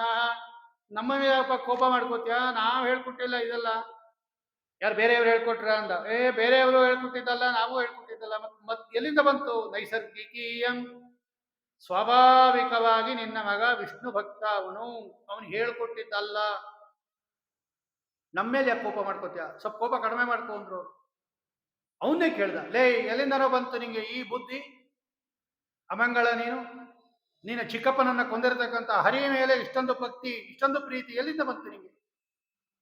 ಪ್ರಹ್ಲಾದರಾಜರು ಹೇಳ್ತಾರೆ, ಮತ್ತೆ ನನ್ನ ಕೃಷ್ಣೇ ಪರತಸ್ವತೋಪಿವಾ ಮಿತೋ ವಿಪದ್ಯೇತ ಗೃಹವ್ರತಾನ. ಇದು ಹಂಗೆಲ್ಲ ಬರೋದಿಲ್ಲಪ್ಪ, ಯಾರಿಂದನೂ ಬರೋದಿಲ್ಲ. ಹಂಗೆಲ್ಲ ಕಲಿಸ್ಕೊಟ್ರೆ ಬರೋದಿಲ್ಲ. ಅದಂತ ಗೋಬಿಹಿ, ಯಾರಿಗೆ ಇಂದ್ರಿಯ ನಿಗ್ರಹ ಇಲ್ಲ, ಯಾರು ಚರ್ವಿತ ಚರ್ವಣ, ಮಾಡಿದ್ದೇ ಮಾಡ್ತಾ, ನೋಡಿದ್ದೇ ನೋಡ್ತಾ, ತಿಂದಿದ್ದೇ ತಿಂತ, ಆಡಿದ್ದೇ ಆಡ್ತಾ ಕಾಮ್ಯ ಕರ್ಮದಲ್ಲಿ ಇರ್ತಾರೆ ಗೃಹದಲ್ಲಿ, ಇವರಿಗೆ ಭಗವಂತನ ಕಡೆ ಮನಸ್ಸು ಬರೋದಿಲ್ಲ. ವಿನಾ ಮಹತ್ ಪಾದರಜೋಭಿಷೇಕಂ ಮದೀಯ ಸಾಂ ಪಾದರಜೋಭಿಷೇಕಂ. ದೊಡ್ಡವರ ಪಾದಕ್ಕೆ ಬೀಳ್ಬೇಕು. ಭಗವಂತನ ಅನುಗ್ರಹ ಬೇಕಾರೆ ದೊಡ್ಡವರ ಪಾದ ತೂಳಿಬೇಕು, ದೊಡ್ಡವರ ಸೇವಾ ಬೇಕು. ಕೋಪವನ್ನು ಹುಟ್ಟು ಕೊಂದು ಬಿಡಿ ಇಂದ ಅನ್ಯತಾಂ ಕರ್ಕೊಂಡು ಹೋದ್ರು. ಭಾರಿ ಬೇರಿ ತಮಟೆ ಶಂಕ ವಿಂಕ ಜೋರಾಗಿ ಬಾರಿಸ್ತಾ ಹೆಂಗ ಬೇಕಾನ ಸಾಯಿಸ್ಬಿಡಿ ಇಂದ ಅವನು. ಚುಚ್ಚಿದ್ರು ಚೆನ್ನಾಗಿ ತ್ರಿಶೂಲದಿಂದ, ಸಾಯ್ಲಿಲ್ಲ. ಆನೆ ಕೈಲಿ ತುಳಿಸಿದ್ರು, ಸಾಯ್ಲಿಲ್ಲ. ಹಾವು ಕಚ್ಚಿದ್ರು, ಸಾಯ್ಲಿಲ್ಲ. ಮಾಟ ಮದ್ದು ಮಾಡಿಸಿದ್ರು, ಬಿರುಗಾಳಿಲಿ ನಿಲ್ಸಿದ್ರು, ಮಳೆಯಲ್ಲಿ ನಿಲ್ಸಿದ್ರು, ಹಿಮದಲ್ಲಿ ನಿಲ್ಸಿದ್ರು, ಬೆಟ್ಟದಿಂದ ತಳ್ಳಿದ್ರು, ಬೆಟ್ಟ ಇಟ್ಟರು ಅವನ ಮೇಲೆ, ವಿಷಪಾನ ಮಾಡಿಸಿದ್ರು, ಏನು ಮಾಡಿದ್ರು ಸಾಯಲೇ ಇಲ್ಲ. ಪ್ರಹ್ಲಾದ 5 ವರ್ಷದ ಕೂಸು. ಕಾರಣ ಕೊಡುತ್ತೆ ಭಾಗವತ. ಪರೇ ಬ್ರಹ್ಮಣ್ಯ ನಿರ್ದೇಶಿ. ಹಿಂಗೆ ಭಗವಂತನಲ್ಲಿ ಯಾರು ಮನಸ್ಸಿಟ್ಟಿರ್ತಾರಲ್ಲ, ಅನನ್ಯಾಶ್ಚಿಂತಯಂತೋಮ ಯೇ ಜನ ಪರ್ಯುಪಾಸತೆ ತೇಷಾಂ ನಿತ್ಯಾಭಿಯುಕ್ತಾನಾಂ ಯೋಗಕ್ಷೇಮಂ ವಹಾಮ್ಯಹಂ. ಪ್ರಹ್ಲಾದರಾಜರನ್ನ ನರಸಿಂಹದೇವರು ಎಷ್ಟು ರಕ್ಷಣೆ ಮಾಡ್ಯಾರ ನೋಡ್ರಿ. ಅದನ್ನೇ ಭಗವದ್ಗೀತೆಯಲ್ಲಿ ಭಗವಂತ ಹೇಳೋದು, ನಾನು ಕಾಪಾಡ್ತೀನಿ, ಯೋಚನೆ ಮಾಡಬೇಡ್ರಿ. ಏನೇನು ಮಾಡಿದ್ರು ಸಾಯ್ಲಿಲ್ಲ ರೀ. ತಗೊಂಡೋಗಿ ಬಿಟ್ಬಿಟ್ರು ಅವನ್ನ. ನೋಡಪ್ಪ, ಏನು ಮಾಡಿದ್ರು ಸಾಯ್ಲಿಲ್ಲ, ನೀನೇ ತಗೋ ಅಂದ್ಬಿಟ್ಟು ತಲೆ ಮೇಲೆ ಕೈ ಇಟ್ಕೊಂಡು ಕೂತ್ಕೊಂಡ್ಬಿಟ್ಟ ಅವನು. ಇದೇನಿದು? ಇವನ್ ಯಾರು ರಕ್ಷಣೆ ಮಾಡ್ತಾ ಇದ್ರಿ? 5 ವರ್ಷದ ಕೂಸು, ನಾನು ಇಷ್ಟೆಲ್ಲ ಸಂಹಾರ ಮಾಡ್ತಾ ಇದ್ದೀನಿ, ಇವನಿಂದ ಬಹುಶಃ ನಾನೇ ಸಾಯ್ತೀನೋ ಏನೋ ಅಂತ ಅವನಿಗೆ ಬಂದ್ಬಿಡ್ತು ಭಯ. ತಲೆ ಮೇಲೆ ಕೈ ಇಟ್ಕೊಂಡು ಕೂತ್ಕೊಂಡ್ಬಿಟ್ಟ. ತಚ್ಚಿಂತಯತ. ಆಗ ಚಂಡಾಮರ್ಕರು ಹೇಳ್ತಾರೆ, ಏನಪ್ಪ ನೀನು ರಾಜನ್, ಯಾಕೆ ಇಷ್ಟೊಂದು 3 ಲೋಕ ಗೆದ್ದಿದೀಯಾ, ಯಾಕೆ ಇಷ್ಟೊಂದು ಯೋಚನೆ ಮಾಡ್ತೀಯ? ಇವನಿನ್ನ ಚಿಕ್ಕ ಹುಡುಗ, ಏನೋ ಹರೇ ಕೃಷ್ಣ ನಾರಾಯಣ ಅಂತ ನೀನು ಚಿಕ್ಕವನಾದಾಗ, ದೊಡ್ಡವನಾದ್ಮೇಲೆ ಎಲ್ಲ ಸರಿ ಹೋಗೋಣ, ನಮ್ಮ ಅಪ್ಪ ಬರ್ತಾರೆ, ಅವ್ರ ಕೈಯಲ್ಲಿ ಪಾಠ ಹೇಳಿಸ್ತೀವಿ ಅಂತ, ಏನಾರ ಮಾಡ್ಕೊಳ್ಳಿ ಇಂದ. ಇವನು ಕೂಡಾಕ್ಬಿಡು, ಎಲ್ಲೂ ಹೋಗದೆ ಇರೋವಂಗೆ, ಆಮೇಲೆ ಓಡೋಗ್ಬಿಡ್ತಾನೆ ಇವನು. ಸರಿ, ಕರ್ಕೊಂಡು ಹೋಗಿ ಇಂದ. ಕರ್ಕೊಂಬಂದು ಇವರೆಲ್ಲ ಒಂದು ದಿವಸ ಗುರುಗಳು ಬೇರೆ ಕೆಲಸದಲ್ಲಿದ್ದಾಗ ಆಟ ಆಡೋಣ ಬಾ ಅಂತ ಕರೆದ್ರು ಈ ಬಾಲಕರು. ಆಗ ಪ್ರಹ್ಲಾದರಾಜರು ಅವರಂತ ಗುಂಪಿನೇರೇ ಅವರು, ಬೇರೆಯವರಿಗೆಲ್ಲ ಉಪದೇಶ ಮಾಡಿ ಅವ್ರನ್ನೂ ಮೋಕ್ಷಕ್ಕೆ ಕರ್ಕೊಂಡು ಹೋಗಿ ತಾವೂ ಹೋಗುವಂಥವ್ರವರು. ಆಗ ಅವ್ರನ್ನೆಲ್ಲ ಕರೀತಾರೆ, ಹಂತಾರ್ಪಕಾಮಿ ಶುಣತ, ಸ್ವಲ್ಪ ನನ್ನ ಮಾತು ಕೇಳ್ರಿ ಬಾಲಕರ. ಚಿಕ್ಕ ಚಿಕ್ಕ ಮಕ್ಕಳೇ ಸಾಯೋದು ನೋಡಿದಿರೋ ಇಲ್ಲೋ? ಮರಣಕ್ಕೆ ವಯಸ್ಸು ಅಂತಿಲ್ಲ, ಮುಂದೆ ಮಾಡೋಣ ಅಂತ ಪೋಸ್ಟ್ಪೋನ್ ಮಾಡಬೇಡ್ರಿ. ಕೌಮಾರಯಾಚರೇತ್ ಪ್ರಾಜ್ಞ ಧರ್ಮಾನ್ ಭಾಗವತಾನಿಹ ದುರ್ಲಭಂ ಮಾನುಷಂ ಜನ್ಮ ತದಪ್ಯಧ್ರುವಮರ್ಥದಂ. ಚಿಕ್ಕ ವಯಸ್ಸಿನಲ್ಲೇ ಧರ್ಮಾಚರಣೆ ಮಾಡಬೇಕಪ್ಪ. ಮನುಷ್ಯ ಜನ್ಮ ಬರೋದೇ ಕಷ್ಟ, ಅದೂ ಕೂಡ ಅಧ್ರುವಂ, ಶಾಶ್ವತ ಅಲ್ಲ, ಅದು ತುಂಬ ದಿನ ಇರೋದಿಲ್ಲ. ಅರ್ಥದಂ, ಆದರೆ ಒಳ್ಳೆ ಪುರುಷಾರ್ಥವನ್ನು ಕೊಡುತ್ತೆ. ಯೋಚನೆ ಮಾಡಬೇಡ್ರಿ. ಸುಖ ಅನ್ನೋದು ನಮಗೆ ಇಂದ್ರಿಯದಿಂದಲೇ ಬರುತ್ತೆ, ಅದಕ್ಕೋಸ್ಕರ ಪ್ರಯತ್ನ ಪಡಬೇಕಾದಿಲ್ಲ. ದುಃಖ ಹೆಂಗೆ ಬರುತ್ತೋ ಹಾಗೆ ಸುಖನೂ ಬರುತ್ತೆ. ಆದರೆ ಭಗವಂತನನ್ನ ಒಲಿಸ್ಕೊಂಬೋದು ಅಷ್ಟು ಸುಲಭ ಅಲ್ಲ. ಅಲ್ಲಿ ನಾವು ಪ್ರಯತ್ನ ಪಡಬೇಕು. ಎಲ್ಲೋ ಇದ್ದಾನೆ ಅಂತ ತಿಳ್ಕೊಂಬಿಡ್ಬೇಡಿ. ಬಹು ಆಯಾಸ ಏನು ಬೇಡ, ನಿಮ್ಮೊಳಗೆ ಭಗವಂತ ಇದ್ದಾನೆ ಅಂತ ಬೇಕಾದಷ್ಟು ತತ್ವೋಪದೇಶ ಮಾಡ್ತಾರೆ. ಅವರೆಲ್ಲ ಒಳ್ಳೆಯವರಾಗಿದ್ದರಿಂದ ಅವ್ರಿಗೂ ಬಂದ್ಬಿಡ್ತು ಒಳ್ಳೆ ಬುದ್ಧಿ. ಎಲ್ಲ ಹರಿನಾಮ ಸ್ಮರಣೆ ಮಾಡಿಬಿಟ್ರು. ಬಂದು ನೋಡ್ತಾರೆ, ಈ ಚಂಡಾಮರ್ಕರು ಇಡೀ ಗುರುಕುಲ ನಾರಾಯಣ ಕೃಷ್ಣ ಗೋವಿಂದ ಅಂತ ಕೂಗ್ತಾ ಇದೆ. ಇನ್ ನಾವು ಬದುಕೋದಿಲ್ಲ ಅನ್ಕೊಂಡ್ರು ಅವ್ರು. ಇವನ ಒಬ್ಬ ಹಿಂಗಾಗಿದ್ದಕ್ಕೆ ನಮ್ಮನ್ನು ಸಮಾರ ಮಾಡಿಕೊಟ್ಟು ಹೋಗಿದ್ದ, ಈ ಗುರುಕುಲನೇ ಚೇಂಜ್ ಆಗೋಯ್ತು ಅಂತೇಳಿ ಕರ್ಕೊಂಡೋಗಿ ಬಿಟ್ಬಿಟ್ರು. ನಿನ್ನ ಮಗನ್ನ ಯಾರು ತಿದ್ದಕ್ಕಾಗಲ್ಲ, ನಮ್ಮಪ್ಪ ಅಲ್ಲ ನಿಮ್ಮಪ್ಪನೂ ತಿದ್ದಕ್ಕಾಗಲ್ಲ, ತಗೊಳಪ್ಪ ಅಂತ ಕೊಟ್ಬಿಟ್ರು. ಅವನೇ ಕೇಳ್ದ, ಲೇ, ನನ್ನನ್ನು ನೋಡಿದ್ರೆ 3 ಲೋಕ ಗಡಗಡ ಅಂತ ನಡಗತ್ತೆ, ನಿನಗೇನು ಭಯ ಇಲ್ವೇನೋ ಅಂತ ಕೇಳಿದ್ರು. ಇಲ್ಲ ಅಂದ್ರು. ನನಗೇನು ಭಯ ಇಲ್ಲ. ಯಾಕೆ? ಯಾರ ಸಹಾಯ ಇದೆ ನಿನಗೆ ಅಂತ ಕೇಳಿದ್ರು. ಯಾರ ಒಂದು ಬಲದಿಂದ ಇಷ್ಟೊಂದು ನನ್ನ ಎದುರಾಕ್ತಾ ಇದೆಯೋ ನೀನು? ಪ್ರಹ್ಲಾದರಾಜರು ಹೇಳ್ತಾರೆ, ನ ಕೇವಲಂ ಮೇ ಭವತಶ್ಚ ರಾಜನ್ ಸವೈ ಬಲಂ ಬಲಿನಾಂ ಚ ಪರೇಶ ಪರಾವರೇಮಿ ಸ್ಥಿರಜಂಗಮಾಯೇ ಬ್ರಹ್ಮಾದಯೋ ಏನ ವಶಂ ಪ್ರಣೀತ. ನನಗೊಬ್ಬನಿಗಲ್ಲಪ್ಪ, ನಿನಗೂ. ನಾನಲ್ಲ ಅವನ ವಶದಲ್ಲಿ, ಒಬ್ಬನೇ ಅಲ್ಲ, ನೀನು ಅವನ ವಶದಲ್ಲೇ ಇದೆಯಾ. ನನಗೂ ಅವನಿಂದಲೇ ಬಲ, ನಿನಗೂ ಅವನಿಂದಲೇ ಬಲ. ಎಲ್ಲರಿಗೂ ಬ್ರಹ್ಮಾದಯೋ ಏನ ವಶಂ ಪ್ರಣೀತ. ನಮ್ಮಿಬ್ಬರಲ್ಲ, ಎಲ್ಲರೂ ಭಗವಂತನ ವಶದಲ್ಲಿದ್ದಾರೆ. ಯಾಕೆ ಇಷ್ಟೊಂದು ಕೋಪ ಮಾಡ್ಕೋತ್ಯಾ? ಬಿಡು, ಈ ಅಸುರ ಭಾವ ಬಿಡು, ಭಗವಂತನನ್ನ ಶರಣು ಹೊಂದು. ಉದ್ಧಾರ ಮಾಡ್ತಾನೆ ಭಗವಂತ, ಅವನಿಗೇನು ಇಲ್ಲ. ಈ ಯಾರು ಶರಣಾಗತರಾಗ್ತಾರೋ ಅವರನ್ನ ರಕ್ಷಣೆ ಮಾಡ್ತಾರೆ. ಎಲ್ಲ ಗೆದ್ದಿದ್ದೀನಿ ಎಲ್ಲ ಗೆದ್ದಿದ್ದೀನಿ ಅಂತ 6 ಜನ ಕಳ್ಳರು ನಿನ್ನ ಒಳಗಡೆನೆ ಇದ್ದಾರೆ. ಗೆದ್ದಿದ್ಯಾ? ಮೊದಲು ಅವ್ರನ್ನ ಗೆಲ್ಲು. ಕೋಪ ಬಂದ್ಬಿಡ್ತೀವಿ ಅವನಿಗೆ. ಮುಮೂರ್ಷು, ಮರಣ ಹತ್ರ ಬಂದಿದೆ ನಿನಗೆ, ಅದಕ್ಕೆ ಹಿಂಗೆ ಕಪ್ಪೆ ಬಟ್ಕೊಡ್ದಂಗೆ ಕೊಡ್ತಾ ಇದೆಯಾ? ನಾನೇ ಸಂಹಾರ ಮಾಡ್ತೀನಿ ಈ ಸಲ. ಎಸ್ತೋಯಾಮಂದ ವಾಗ್ಯೋಕ್ತೋ ಮದನ್ಯೋ ಜಗದೀಶ್ವರ. ಯಾರು ನೀನು ಹೇಳಿದ್ದ ಜಗದೀಶ್ವರ ಅವನು ಇದ್ದಾನೆ ಅಂತೆಲ್ಲ? ನಾನೇ, ನನ್ನ ಬಿಟ್ಟು ಬೇರೆ ಯಾರೂ ಇಲ್ಲ. ಒಂದು ವೇಳೆ ಇದ್ದರೆ ಕ್ವಾಸೋ, ಎಲ್ಲಿದ್ದಾನೋ? ಸರ್ವತ್ರ, ಎಲ್ಲ ಕಡೆ ಇದ್ದಾನೆ, ಎಲ್ಲ ಕಡೆ ಇದ್ದಾನೆ ಭಗವಂತ. ಎಲ್ಲಿಲ್ಲ ಅವನು? ಓಂ ಸರ್ವತ್ರ ಪ್ರಸಿದ್ಧೋಪದೇಶ ಸೂತ್ರನೇ ಅದು. ಓಂ ಸರ್ವತ್ರ, ಎಲ್ಲ ಕಡೆ ಇದ್ದಾನೆ ಭಗವಂತ. ಯದಿ ಸ ಸರ್ವತ್ರ ಕಸ್ಮಾತ್ ಸ್ತಂಭೇನ ದೃಶ್ಯತೆ. ಎಲ್ಲ ಕಡೆ ಇದ್ರೆ ಈ ಕಂಬದಲ್ಲಿ ಯಾಕೆ ಕಾಣೋದಿಲ್ಲ? ಸ್ತಂಭೇನ ದೃಶ್ಯತೆ, ಕಂಬದಲ್ಲೂ ಕಾಣ್ತಾನೆ ಭಗವಂತ. ನೋಡೋರಿಗೆ ದೃಷ್ಟಿ ಇರಬೇಕು. ಭಗವಂತನನ್ನ ನೋಡೋದು ಅಷ್ಟು ಸುಲಭ ಅಲ್ಲ. ಭಗವಂತನನ್ನು ನೋಡೋದಕ್ಕೆ ದಿವ್ಯ ಚಕ್ಷು ಬೇಕು, ಅಪರೋಕ್ಷ ಜ್ಞಾನ ಆಗಕ್ಕೆ ಸಾಧನೆ ಬೇಕು. ಹಂಗೆಲ್ಲ ಕಾಣಿಸೋದಿಲ್ಲ. ಇದಾನೆ. ಹಿಂಗೆ ನೀನು ಕೆಟ್ಟ ಮಾತಾಡ್ತಾ ಇರೋ ಅಥವಾ ವಿಕತ್ತ ಮಾನಸ ತಲೆ ಹರಟೆ ಮಾಡ್ತಾ ಇರೋ, ಮನಸ್ಸಿಗೆ ಬಂದಂಗೆ ಒದರು, ನಿನ್ನ ತಲೆ ಕತ್ತರಿಸ್ತೀನಿ ಅಂತ ಹೇಳಿ ಕೋಪದಿಂದ ಖಡ್ಗ ತಗೊಂಡು ಬಂದೇ ಬಿಟ್ಟ ಅವನು. ದಾರಿಯಲ್ಲಿ ಕಂಬ ಸಿಕ್ತು. ಇಲ್ಲೇ ತಾನೇ ನೀನಿದ್ದಾನೆ ಅಂತ ಹೇಳಿದ್ದು. ಮಹಾಭಾಗವತ ಮಹಾಸುರ, ಭಾಗವತ ಹೇಳುತ್ತೇನೆ, ಮಹಾಭಾಗವತ ಅವನು ಮಹಾಸುರ. ಖಡ್ಗವನ್ನ ಕೈಯಲ್ಲಿ ಹಿಡ್ಕೊಂಡು ಇವನ ಹತ್ರ ಬರ್ತಾ ಇದ್ದಾನೆ. ಪ್ರಹ್ಲಾದನ ಹತ್ರ ವರಾಸನ ಎದ್ದ ತನ್ನ ಆಸನದಿಂದ. ದಾರಿಲಿ ಸಿಕ್ತಿದು ಈ ಕಂಬ. ಹೊಡೆದ ಒಂದ್ಸಲ ಸ್ವಮುಷ್ಟಿನ ಬಭಂಜ ದಿಬಲ, ಮಹಾಬಲಿಷ್ಠ ಅವನು. ಒಂದ್ಸಲ ಜೋರಾಗಿ ಹೊಡೆದ ಕಂಬಕ್ಕೆ. ತದೈವ ತಸ್ಮಿನ್ ನಿನದೋ ವಿಭೀಷಣ ಬಭೂವ ಏನಂಡ ಕಟಾಹಮಸ್ಫುಟತ್. ಭಾರೀ ಗರ್ಜನೆ ಭಗವಂತ ಅಲ್ಲಿ ಒಳಗಡೆಯಿಂದನೇ, ಕಂಬದಿಂದ ಒಳಗಡೆ ಇನ್ನ ಬಂದೇ ಇಲ್ಲ ಆಚೆಗೆ. ಅಲ್ಲಿಂದನೇ ಒಂದ್ಸಲ ಜೋರಾಗಿ ಶಬ್ದ. ಅದು ವಿಭೀಷಣ, ವಿಶೇಷವಾಗಿರ್ತಕ್ಕಂಥ ಭೀಷಣ, ಭಯಂಕರ ಗರ್ಜನೆ ಅದು. ನಿನದ ಅಂದ್ರೆ ಗರ್ಜನೆ. ಎಲ್ಲಿಂದ ಬಂತು ಅಂತಾನೆ ಗೊತ್ತಾಗಲಿಲ್ಲ ಅವನಿಗೆ. ದೇವತೆಗಳೆಲ್ಲ ಬ್ರಹ್ಮದೇವರನ್ನ ಬಿಟ್ಟು ಉಳಿದವರೆಲ್ಲ ಬಂದ್ಬಿಟ್ರಂತೆ ತಮ್ಮ ತಮ್ಮ ಲೋಕದಿಂದ. ಇವನಿಗೂ ಗೊತ್ತಾಗ್ಲಿಲ್ಲ ಎಲ್ಲಿಂದ ಬಂತು ಇದು ಗರ್ಜನೆ, ಯಾರು ಮಾಡಿದ್ರು ಅಂದಾಗ. ಆಗ ಸತ್ಯಂ ವಿಧಾತುಂ ನಿಜ ಭೃತ್ಯ ಭಾಷಿತಂ ವ್ಯಾಪ್ತಿಂಚ ಭೂತೇಷು ಕಿಲೇಷು ಚಾತ್ಮನಃ ಅದೃಶ್ಯತಾತ್ಯದ್ಭುತ ರೂಪಮುದ್ವಹನ್ ಸ್ತಂಭೆ ಸಭಾಯಾಂ ನ ಮೃಗಂ ನ ಮಾನುಷಂ. ಸತ್ಯಂ ವಿಧಾತುಂ ನಿಜ ಭೃತ್ಯ ಭಾಷಿತಂ.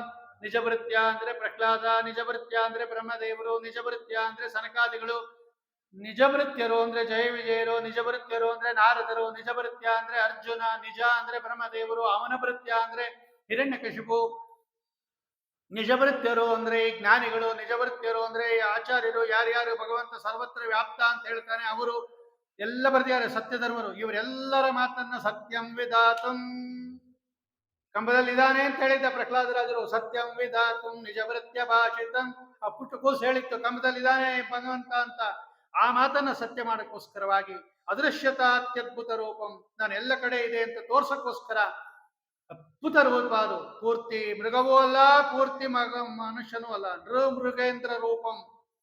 ಏನು ಒಂದೊಂದು ಕೂಡ ಕಣ್ಣು ಪಳ ಪಳ ಪಳ ಪಳ ಹೊಳಿತಾ ಇದೆ. ಪ್ರದಪ್ತ ಜಾಮೀಕರ ಚಂಡಲೋಚನಂ ಸ್ಫುರತ್ ಸಟಾಕೇಸರ ಜೃಂಭಿತಾನನಂ ಕರಾಳ ದಂಶಂ ಕರವಾಲ ಚಂಚಲಂ ಕ್ಷುರಂತ ಜಿಹ್ವಂ ಭೃಕುಟಿ ಮುಖೋದ್ಬಣಂ. ಫಳ ಫಳ ಫಳ ಫಳ ಫಳ ಕಣ್ಣುಗಳು ಹೊಳಿತಾ ಇದೆ ಬಂಗಾರದಂತೆ. ಕೋರೆ ಹಲ್ಲು ಚಾಚುಬಿಟ್ಟಿಯಾನೆ. ಸಟಾಕೇಸರ, ಅದು ಸಿಂಹದಂತೆ ಕೂದಲುಗಳು.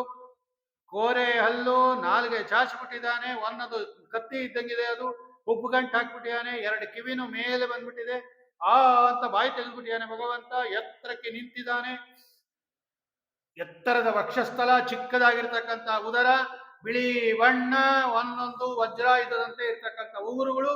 ಸ್ವಾಮಿ ನಿಂತುಬಿಟ್ಟಿದ್ದಾನೆ. ನೋಡ್ದ ಇವನು ಹಿರಣ್ಯಕಶಿಪು, ಇದೇನಿದು, ಇವನೇ ಹರಿ ಇರಬೇಕು, ಇವನೇ ನನ್ನ ಮೃತ್ಯು ಅಂತ ಹೇಳಿ ಆ ಗದೆ ತಗೊಂಡು ಅವನ ಮೇಲೆ ಯುದ್ಧ ಆಡಕ್ ಹೋದ ನರಸಿಂಹದೇವ್ರ ಹತ್ರ.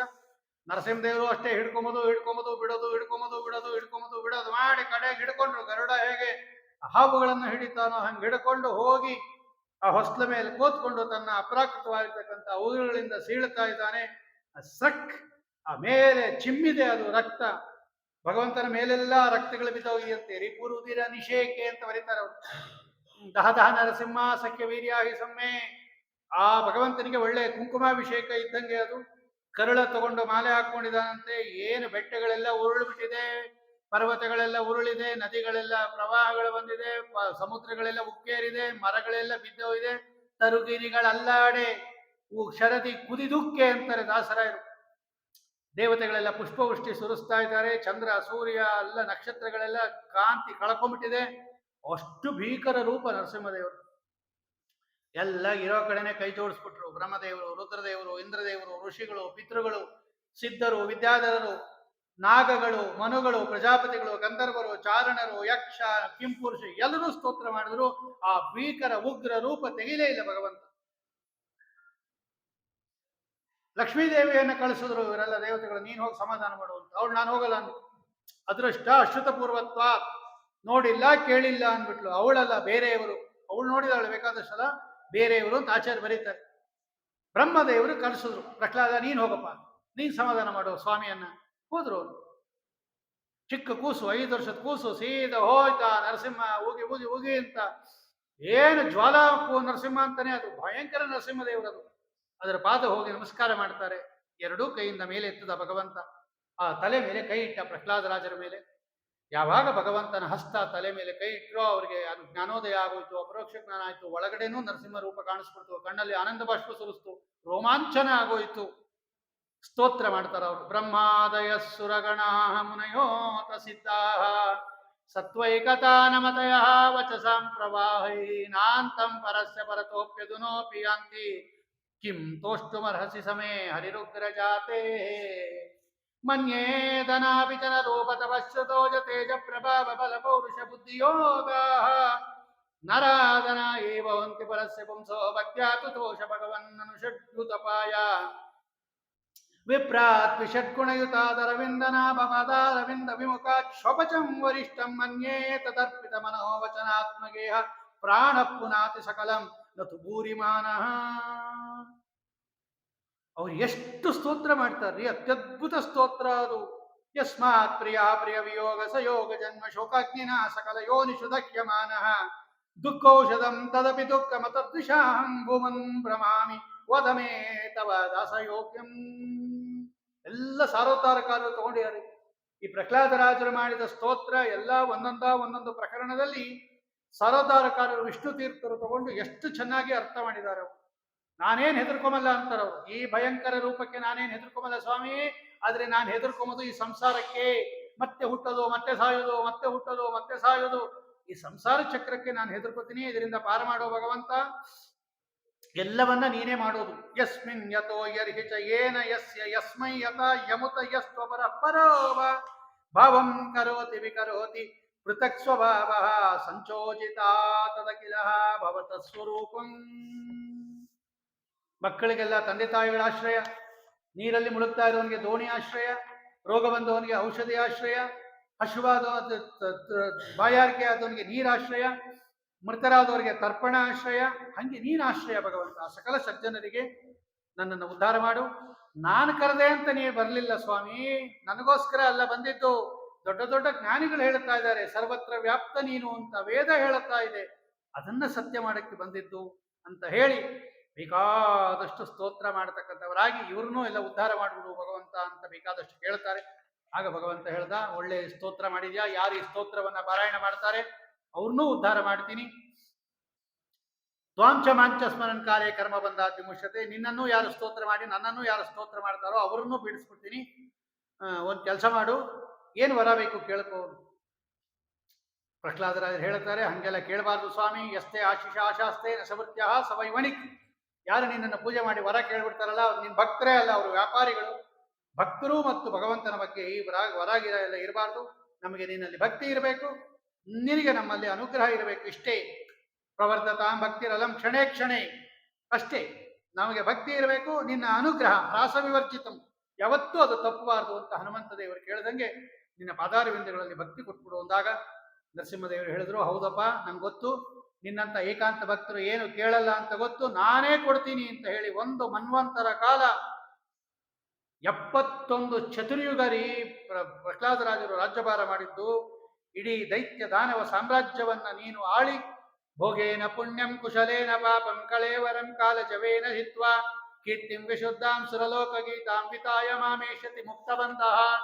ಆಮೇಲೆ ನೀನು ನನ್ನ ಹತ್ರ ಬರ್ತೀಯ ಅಂತ ಹೇಳಿ ಆವಾಗ ಪ್ರಹ್ಲಾದರಾಜರು ಕೇಳ್ತಾರೆ, ಇವನು ನಮ್ಮ ಅಪ್ಪ ಹಿರಣ್ಯಕಶಿಪು ಒಳಗಡೆ ಇರ್ತಕ್ಕಂಥ ಜಯ ದುಷ್ಟನ ಜೊತೆ ಸೇರ್ಕೊಂಡು ನಿನ್ನೂ ದ್ವೇಷ ಮಾಡಿದ್ದಾನೆ, ನಿನ್ನ ಭಕ್ತ ನನಗೂ ದ್ವೇಷ ಮಾಡಿದ್ದಾನೆ, ನನ್ನನ್ನೇ ಕೊಲ್ಲಕ್ಕೆ ಕೊಟ್ಟೋಗಿದ್ದ, ಅವನನ್ನು ಕ್ಷಮ ಮಾಡಿಬಿಡು ಅಂದಾಗ ನರಸಿಂಹದೇವರು ಹೇಳ್ತಾರೆ, ತ್ರಿಸಪ್ತಮಿ ಪಿತಾಪೂತ. ಇವನೊಬ್ಬನೇ ಅಲ್ಲ, 21 ಪಿತೃಗಳನ್ನ, ಜನ್ಮಾಂತರ ಪಿತೃಗಳು, ನೀ ಹಿಂದೆ ಯಾರು ಹುಟ್ಟಿದಾಗ ಯಾರ್ಯಾರು ತಂದೆ ಆಗಿದ್ರು ಅವ್ರನ್ನೂ ಉದ್ಧಾರ ಮಾಡಿಬಿಟ್ಟಿದ್ದೀನಿ.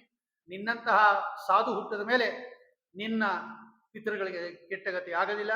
ಒಂದು ಕೆಲಸ ಮಾಡು, ನನ್ನ ಪವಿತ್ರ ದೇಹದ ಸ್ಪರ್ಶದಿಂದ, ನನ್ನ ಉಗುರಿನ ಸ್ಪರ್ಶದಿಂದ, ನನ್ನ ತೊಡೆ ಮೇಲಿನ ಸ್ಪರ್ಶದಿಂದ ಪವಿತ್ರ ಆಗ್ಬಿಟ್ಟಿಯಾನೆ ನಿಮ್ಮ ತಂದೆ, ಅವನಿಗೆ ಅಂತ್ಯ ಸಂಸ್ಕಾರ ಮಾಡು ಅಂತ ಹೇಳಿ ಪ್ರಹ್ಲಾದರಾಜರ ಕೈಯಲ್ಲಿ ಅಂತ್ಯ ಸಂಸ್ಕಾರವನ್ನು ಮಾಡಿಸಿ ಎಲ್ಲರಿಗೂ ಭಗವಂತ ಅನುಗ್ರಹವನ್ನು ಮಾಡಿ ನರಸಿಂಹ ರೂಪವನ್ನು ಉಪಸಂಹಾರ ಮಾಡ್ತಾ ಇದ್ದಾನೆ. ಆಮೇಲೆ ಬ್ರಹ್ಮದೇವರು ಪ್ರಹ್ಲಾದರಾಜರನ್ನ ಸಿಂಹಾಸನದಲ್ಲಿ ಕೂಡಿಸಿ ದೈತ್ಯ ದಾನವ ಸಾಮ್ರಾಜ್ಯದಲ್ಲಿ ಪಟ್ಟಾಭಿಷೇಕ ಮಾಡ್ತಾ ಇದ್ದಾರೆ. ಎಲ್ಲರಿಗೂ ಕೂಡ ನಮಸ್ಕಾರ ಮಾಡಿ ಅವರಿಗೆ ಯೋಚಿತವಾಗಿರ್ತಕ್ಕಂತಹ ಪೂಜಾದಿಗಳನ್ನು ಮಾಡಿ ಕಳಿಸ್ಕೊಡ್ತಾ ಇದ್ದಾರೆ. ಇದನ್ನು ಹೇಳುತ್ತಾರೆ ನಾರದರು, ಹೇಗೆ ತತ್ಪುಣ್ಯಮಾಖ್ಯಾನಂ ವಿಷ್ಣೋರ್ವೀರ್ಯೋಪಬ್ರಹ್ಮಿತಂ ಕೀರ್ತಯೇ ಶ್ರದ್ಧೆಯ ಶ್ರುತ್ಯ ಕರ್ಮ ಪಾಪ ಕರ್ಸೃತ್ವ ಕರ್ಮ ಪಾಶೈ ವಿಮುಚ್ಯತೆ. ನೋಡಪ್ಪ ಧರ್ಮರಾಜ, ನೀ ಕೇಳಿದ್ದಿ ಹಿರಣ್ಯ ಕಶಿಪುವಿನ ವಧ, ನರಸಿಂಹದೇವರ ಚರಿತ್ರೆ, ಪ್ರಹ್ಲಾದರಾಜರ ಚರಿತ್ರೆ ಕೇಳು ಅಂತ. ನೋಡು, ನಿಂಗೆ ಹೇಳಿದ್ದೀನಿ, ಯಾರು ಇದನ್ನ ಶ್ರದ್ಧೆಯಿಂದ ಕೇಳ್ತಾರೆ ಅವ್ರನ್ನೂ ಕರ್ಮಪಾಶದಿಂದ ಬಿಡಿಸ್ಬಿಡ್ತೀನಿ ಅಂತ ಹೇಳಿ ಬಿಡಿಸ್ಬಿಡ್ತಾನೆ ಭಗವಂತ ಅಂತ ಹೇಳಿ ನಾರದರು ಧರ್ಮರಾಜನಿಗೆ, ಶುಕಾಚಾರ್ಯರು ಪರೀಕ್ಷಿತ್ ರಾಜನಿಗೆ ಪರಮ ಮಂಗಳಕರವಾದ ನರಸಿಂಹದೇವರ ಚರಿತ್ರೆಯನ್ನು ಹೇಳಿದ ಮೇಲೆ ಬರೀ ಪ್ರಹ್ಲಾದರಾಜರನ್ನಲ್ಲ, ರುದ್ರದೇವರನ್ನೂ ಕೂಡ ಕಾಪಾಡಿದ್ದಾನೆ ಭಗವಂತ.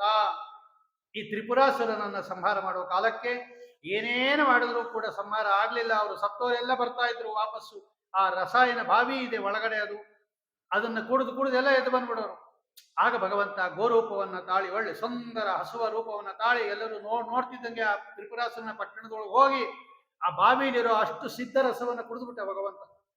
ಬ್ರಹ್ಮದೇವರಿಗೆ, ರುದ್ರದೇವರಿಗೆ ಒಳ್ಳೆ ಬಾಣ ಕೊಟ್ಟ, ಈಗ ಸಂಹಾರ ಮಾಡು ಅಂತ ಹೇಳಿ ರುದ್ರದೇವರು ಸಂಹಾರ ಮಾಡಿ ತ್ರಿಪುರಾಸುರನನ್ನು ಸಂಹಾರ ಮಾಡಿ ತ್ರಿಪುರಾರಿ ಅಂತ ಅನ್ನಿಸ್ಕೊಂಡ್ರು ನರಸಿಂಹದೇವರ ಅನುಗ್ರಹದಿಂದ ಅಂತ ಹೇಳಿ ವರ್ಣಾಶ್ರಮ ಧರ್ಮಗಳನ್ನ ಹೇಳಿ ಅಂತ ಕೇಳ್ತಾನೆ ಧರ್ಮರಾಜ ಶುಕಾಚಾರ್ಯರನ್ನ.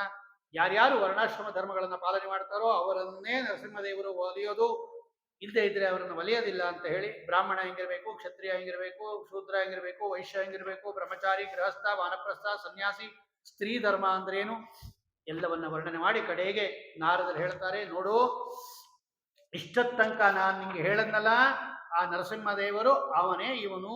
ಇಲ್ಲಿ ಕೂತಿದಾನಲ್ಲ, ಈಗ ನೀನು ಅಗ್ರ ಪೂಜೆ ಮಾಡಿದ್ಯಲ್ಲ, ಆ ಕೃಷ್ಣ ಪರಮಾತ್ಮ ಅವನೇ ನರಸಿಂಹ ರೂಪದಿಂದ ಹಿರಣ್ಯಕಶಿಪುವನ್ನು ಸಂಹಾರ ಮಾಡಿದ್ದು. ಅದೇ ನರಸಿಂಹದೇವರೇ ಈಗ 3ನೇ ರೂಪದಿಂದ, ಇದೇ 3ನೇ ಜನ್ಮ ಆದವನಿಗೆ, ಆ ಜಯನಿಗೆ ಶಿಶುಪಾಲನನ್ನು ಸಂಹಾರ ಮಾಡಿದ್ದಾನೆ. ನೀವೆಲ್ಲ ಏನು ಪುಣ್ಯ ಮಾಡಿದ್ರೋ, ಕೃಷ್ಣನನ್ನ ಮನೆಯಲ್ಲಿ ಇಟ್ಕೊಂಡ್ಬಿಟ್ಟಿದ್ದೀರಲ್ಲ, 14 ಲೋಕಕ್ಕೆ ಇವನು ದ್ವಾಮಿ ಅವನು. ಆದರೆ ನಿಮ್ಮ ಮನೆಯಲ್ಲಿ ರಥವನ್ನ ಓಡಿಸ್ಕೊಂಡು ದೂತನಂತೆ ಇದ್ದಾನೆ. ಏನು ಪುಣ್ಯ ಮಾಡಿದ್ರಿ ನೀವು, ಭಗವಂತನನ್ನ ಮನೆಯಲ್ಲಿ ಇಟ್ಕೊಂಡಿದ್ದೀರಾ. ಅದಕ್ಕೆ ನಿಮ್ಮ ಮನೆಗೆ ಋಷಿಗಳು, ದೇವತೆಗಳು, ಬ್ರಾಹ್ಮಣರು, ಸಾವಿರ ಮುನಿಗಳೆಲ್ಲ ಬರ್ತಾರೆ. ನೀವೆಲ್ಲ ಧನ್ಯರು ಅಂತ ಹೇಳಿ ನಾರದರು ತಮ್ಮ ಕತೆ ಹೇಳ್ತಾರೆ. ನಾನು ಹಿಂದೆ ಉಪಬರಹಣ ಅಂತ ಒಬ್ಬ ಗಂಧರ್ವ, ಒಳ್ಳೆ ರೂಪ, ಒಳ್ಳೆ ಕಂಠ, ನನಗೆ ಒಂದ್ಸಲ ಹಾಡು ಹೇಳಿದೆ ಅಂದ್ರೆ ಎಲ್ಲರೂ ಬಂದ್ಬಿಡೋರು ಆಕರ್ಷಿತರಾಗಿ. ಹೆಣ್ಣು ಮಕ್ಕಳೆಲ್ಲ ಸುತ್ತಲೂ ಕೂತ್ಕೊಂಡ್ಬಿಡೋರು ಬಂದು, ಅಷ್ಟು ರೂಪ, ಅಷ್ಟು ಪೇಶಲ ನಂದು. ಒಂದ್ಸಲ ದೇವತೆಗಳು ಕರೆದ್ರು ಸತ್ರಯಾಗ ಮಾಡಿ ಸ್ವರ್ಗಲೋಕಕ್ಕೆ. ಹಾಡು ಬಾಪ ಅಲ್ಲಿ ಭಗವಂತನ ಮಹಿಮಾ ಅಂದಾಗ ನಾನು ಇವ್ರನ್ನೆಲ್ಲ ಕರ್ಕೊಂಡು ಹೋದೆ, ಈ ಪರಿವಾರಗಳನ್ನೆಲ್ಲ. ಅಲ್ಲಿ ಹಾಡ್ತಾ ಹಾಡ್ತಾ ಸ್ವಲ್ಪ ಮೈ ಮರೆತು ಬಿಟ್ಟು ಶೃಂಗಾರ ಗೀತೆಗಳನ್ನ ಹಾಡ್ಬಿಟ್ಟೆ ನಾನು.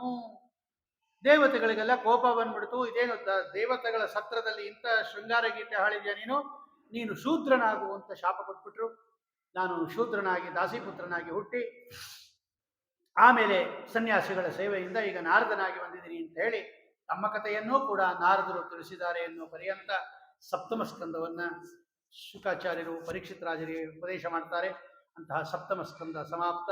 ಶ್ರೀಕೃಷ್ಣ ಅರ್ಪಣವಸ್ತು. ನಾಳೆ ಅಷ್ಟಮ ಸ್ಕಂದ ಮತ್ತು ನವಮ ಸ್ಕಂದವನ್ನ ನಾಳೆ ದಿವಸ ಚಿಂತನೆ ಮಾಡೋಣ. ಶ್ರೀಕೃಷ್ಣಾರ್ಪಣಮಸ್ತು. ಕಾಯೇನ ವಾಚಾ ಮನಸಾ ಇಂದ್ರಿಯೈರ್ವಾ ಬುದ್ಧ್ಯಾತ್ಮನಾ ವಾ ಪ್ರಕೃತಿ ಸ್ವಭಾವಾತ್ ಕರೋಮಿ ಯದ್ಯತ್ ಸಕಲಂ ಪರಸ್ಮೈ ನಾರಾಯಣಾಯೇತಿ ಸಮರ್ಪಯಾಮಿ. ಸರ್ವಂ ಶ್ರೀಕೃಷ್ಣಾರ್ಪಣಮಸ್ತು. ಶ್ರೀಮದ್ವೇಷಾರ್ಪಣಮಸ್ತು. ನರಸಿಂಹದೇವರ ಸನ್ನಿಧಾನದಲ್ಲಿ ನರಸಿಂಹದೇವರ ಚರಿತ್ರೆಯನ್ನ ಯಥಾಶಕ್ತಿ ನಿರೂಪಣೆ ಮಾಡಿದೆ ಭಗವಂತ. ಅದೇ ರಾಯರು, ಪ್ರಹ್ಲಾದರಾಜರೇ ರಾಘವೇಂದ್ರ ಸ್ವಾಮಿಗಳು. ನರಸಿಂಹದೇವರಂತೂ ಇದ್ದೇ ಇದ್ದಾರೆ, ಪ್ರಾಣದೇವರಿದ್ದಾರೆ.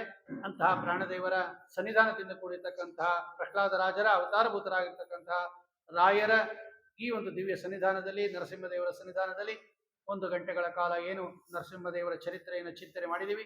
ಲಕ್ಷ್ಮೀ ನರಸಿಂಹದೇವರು ನಮಗೆ ನಿಮಗೆ ಎಲ್ಲರಿಗೂ ಕೂಡ ಸನ್ಮಂಗಳವನ್ನು ಉಂಟು ಮಾಡಲಿ. ಶ್ರೀಕೃಷ್ಣಾರ್ಪಣಮಸ್ತು. ಶ್ರೀಮದ್ವೇಷಾರ್ಪಣಮಸ್ತು. ಜಯತಿ ಹರಿರಚಿಂತ್ಯ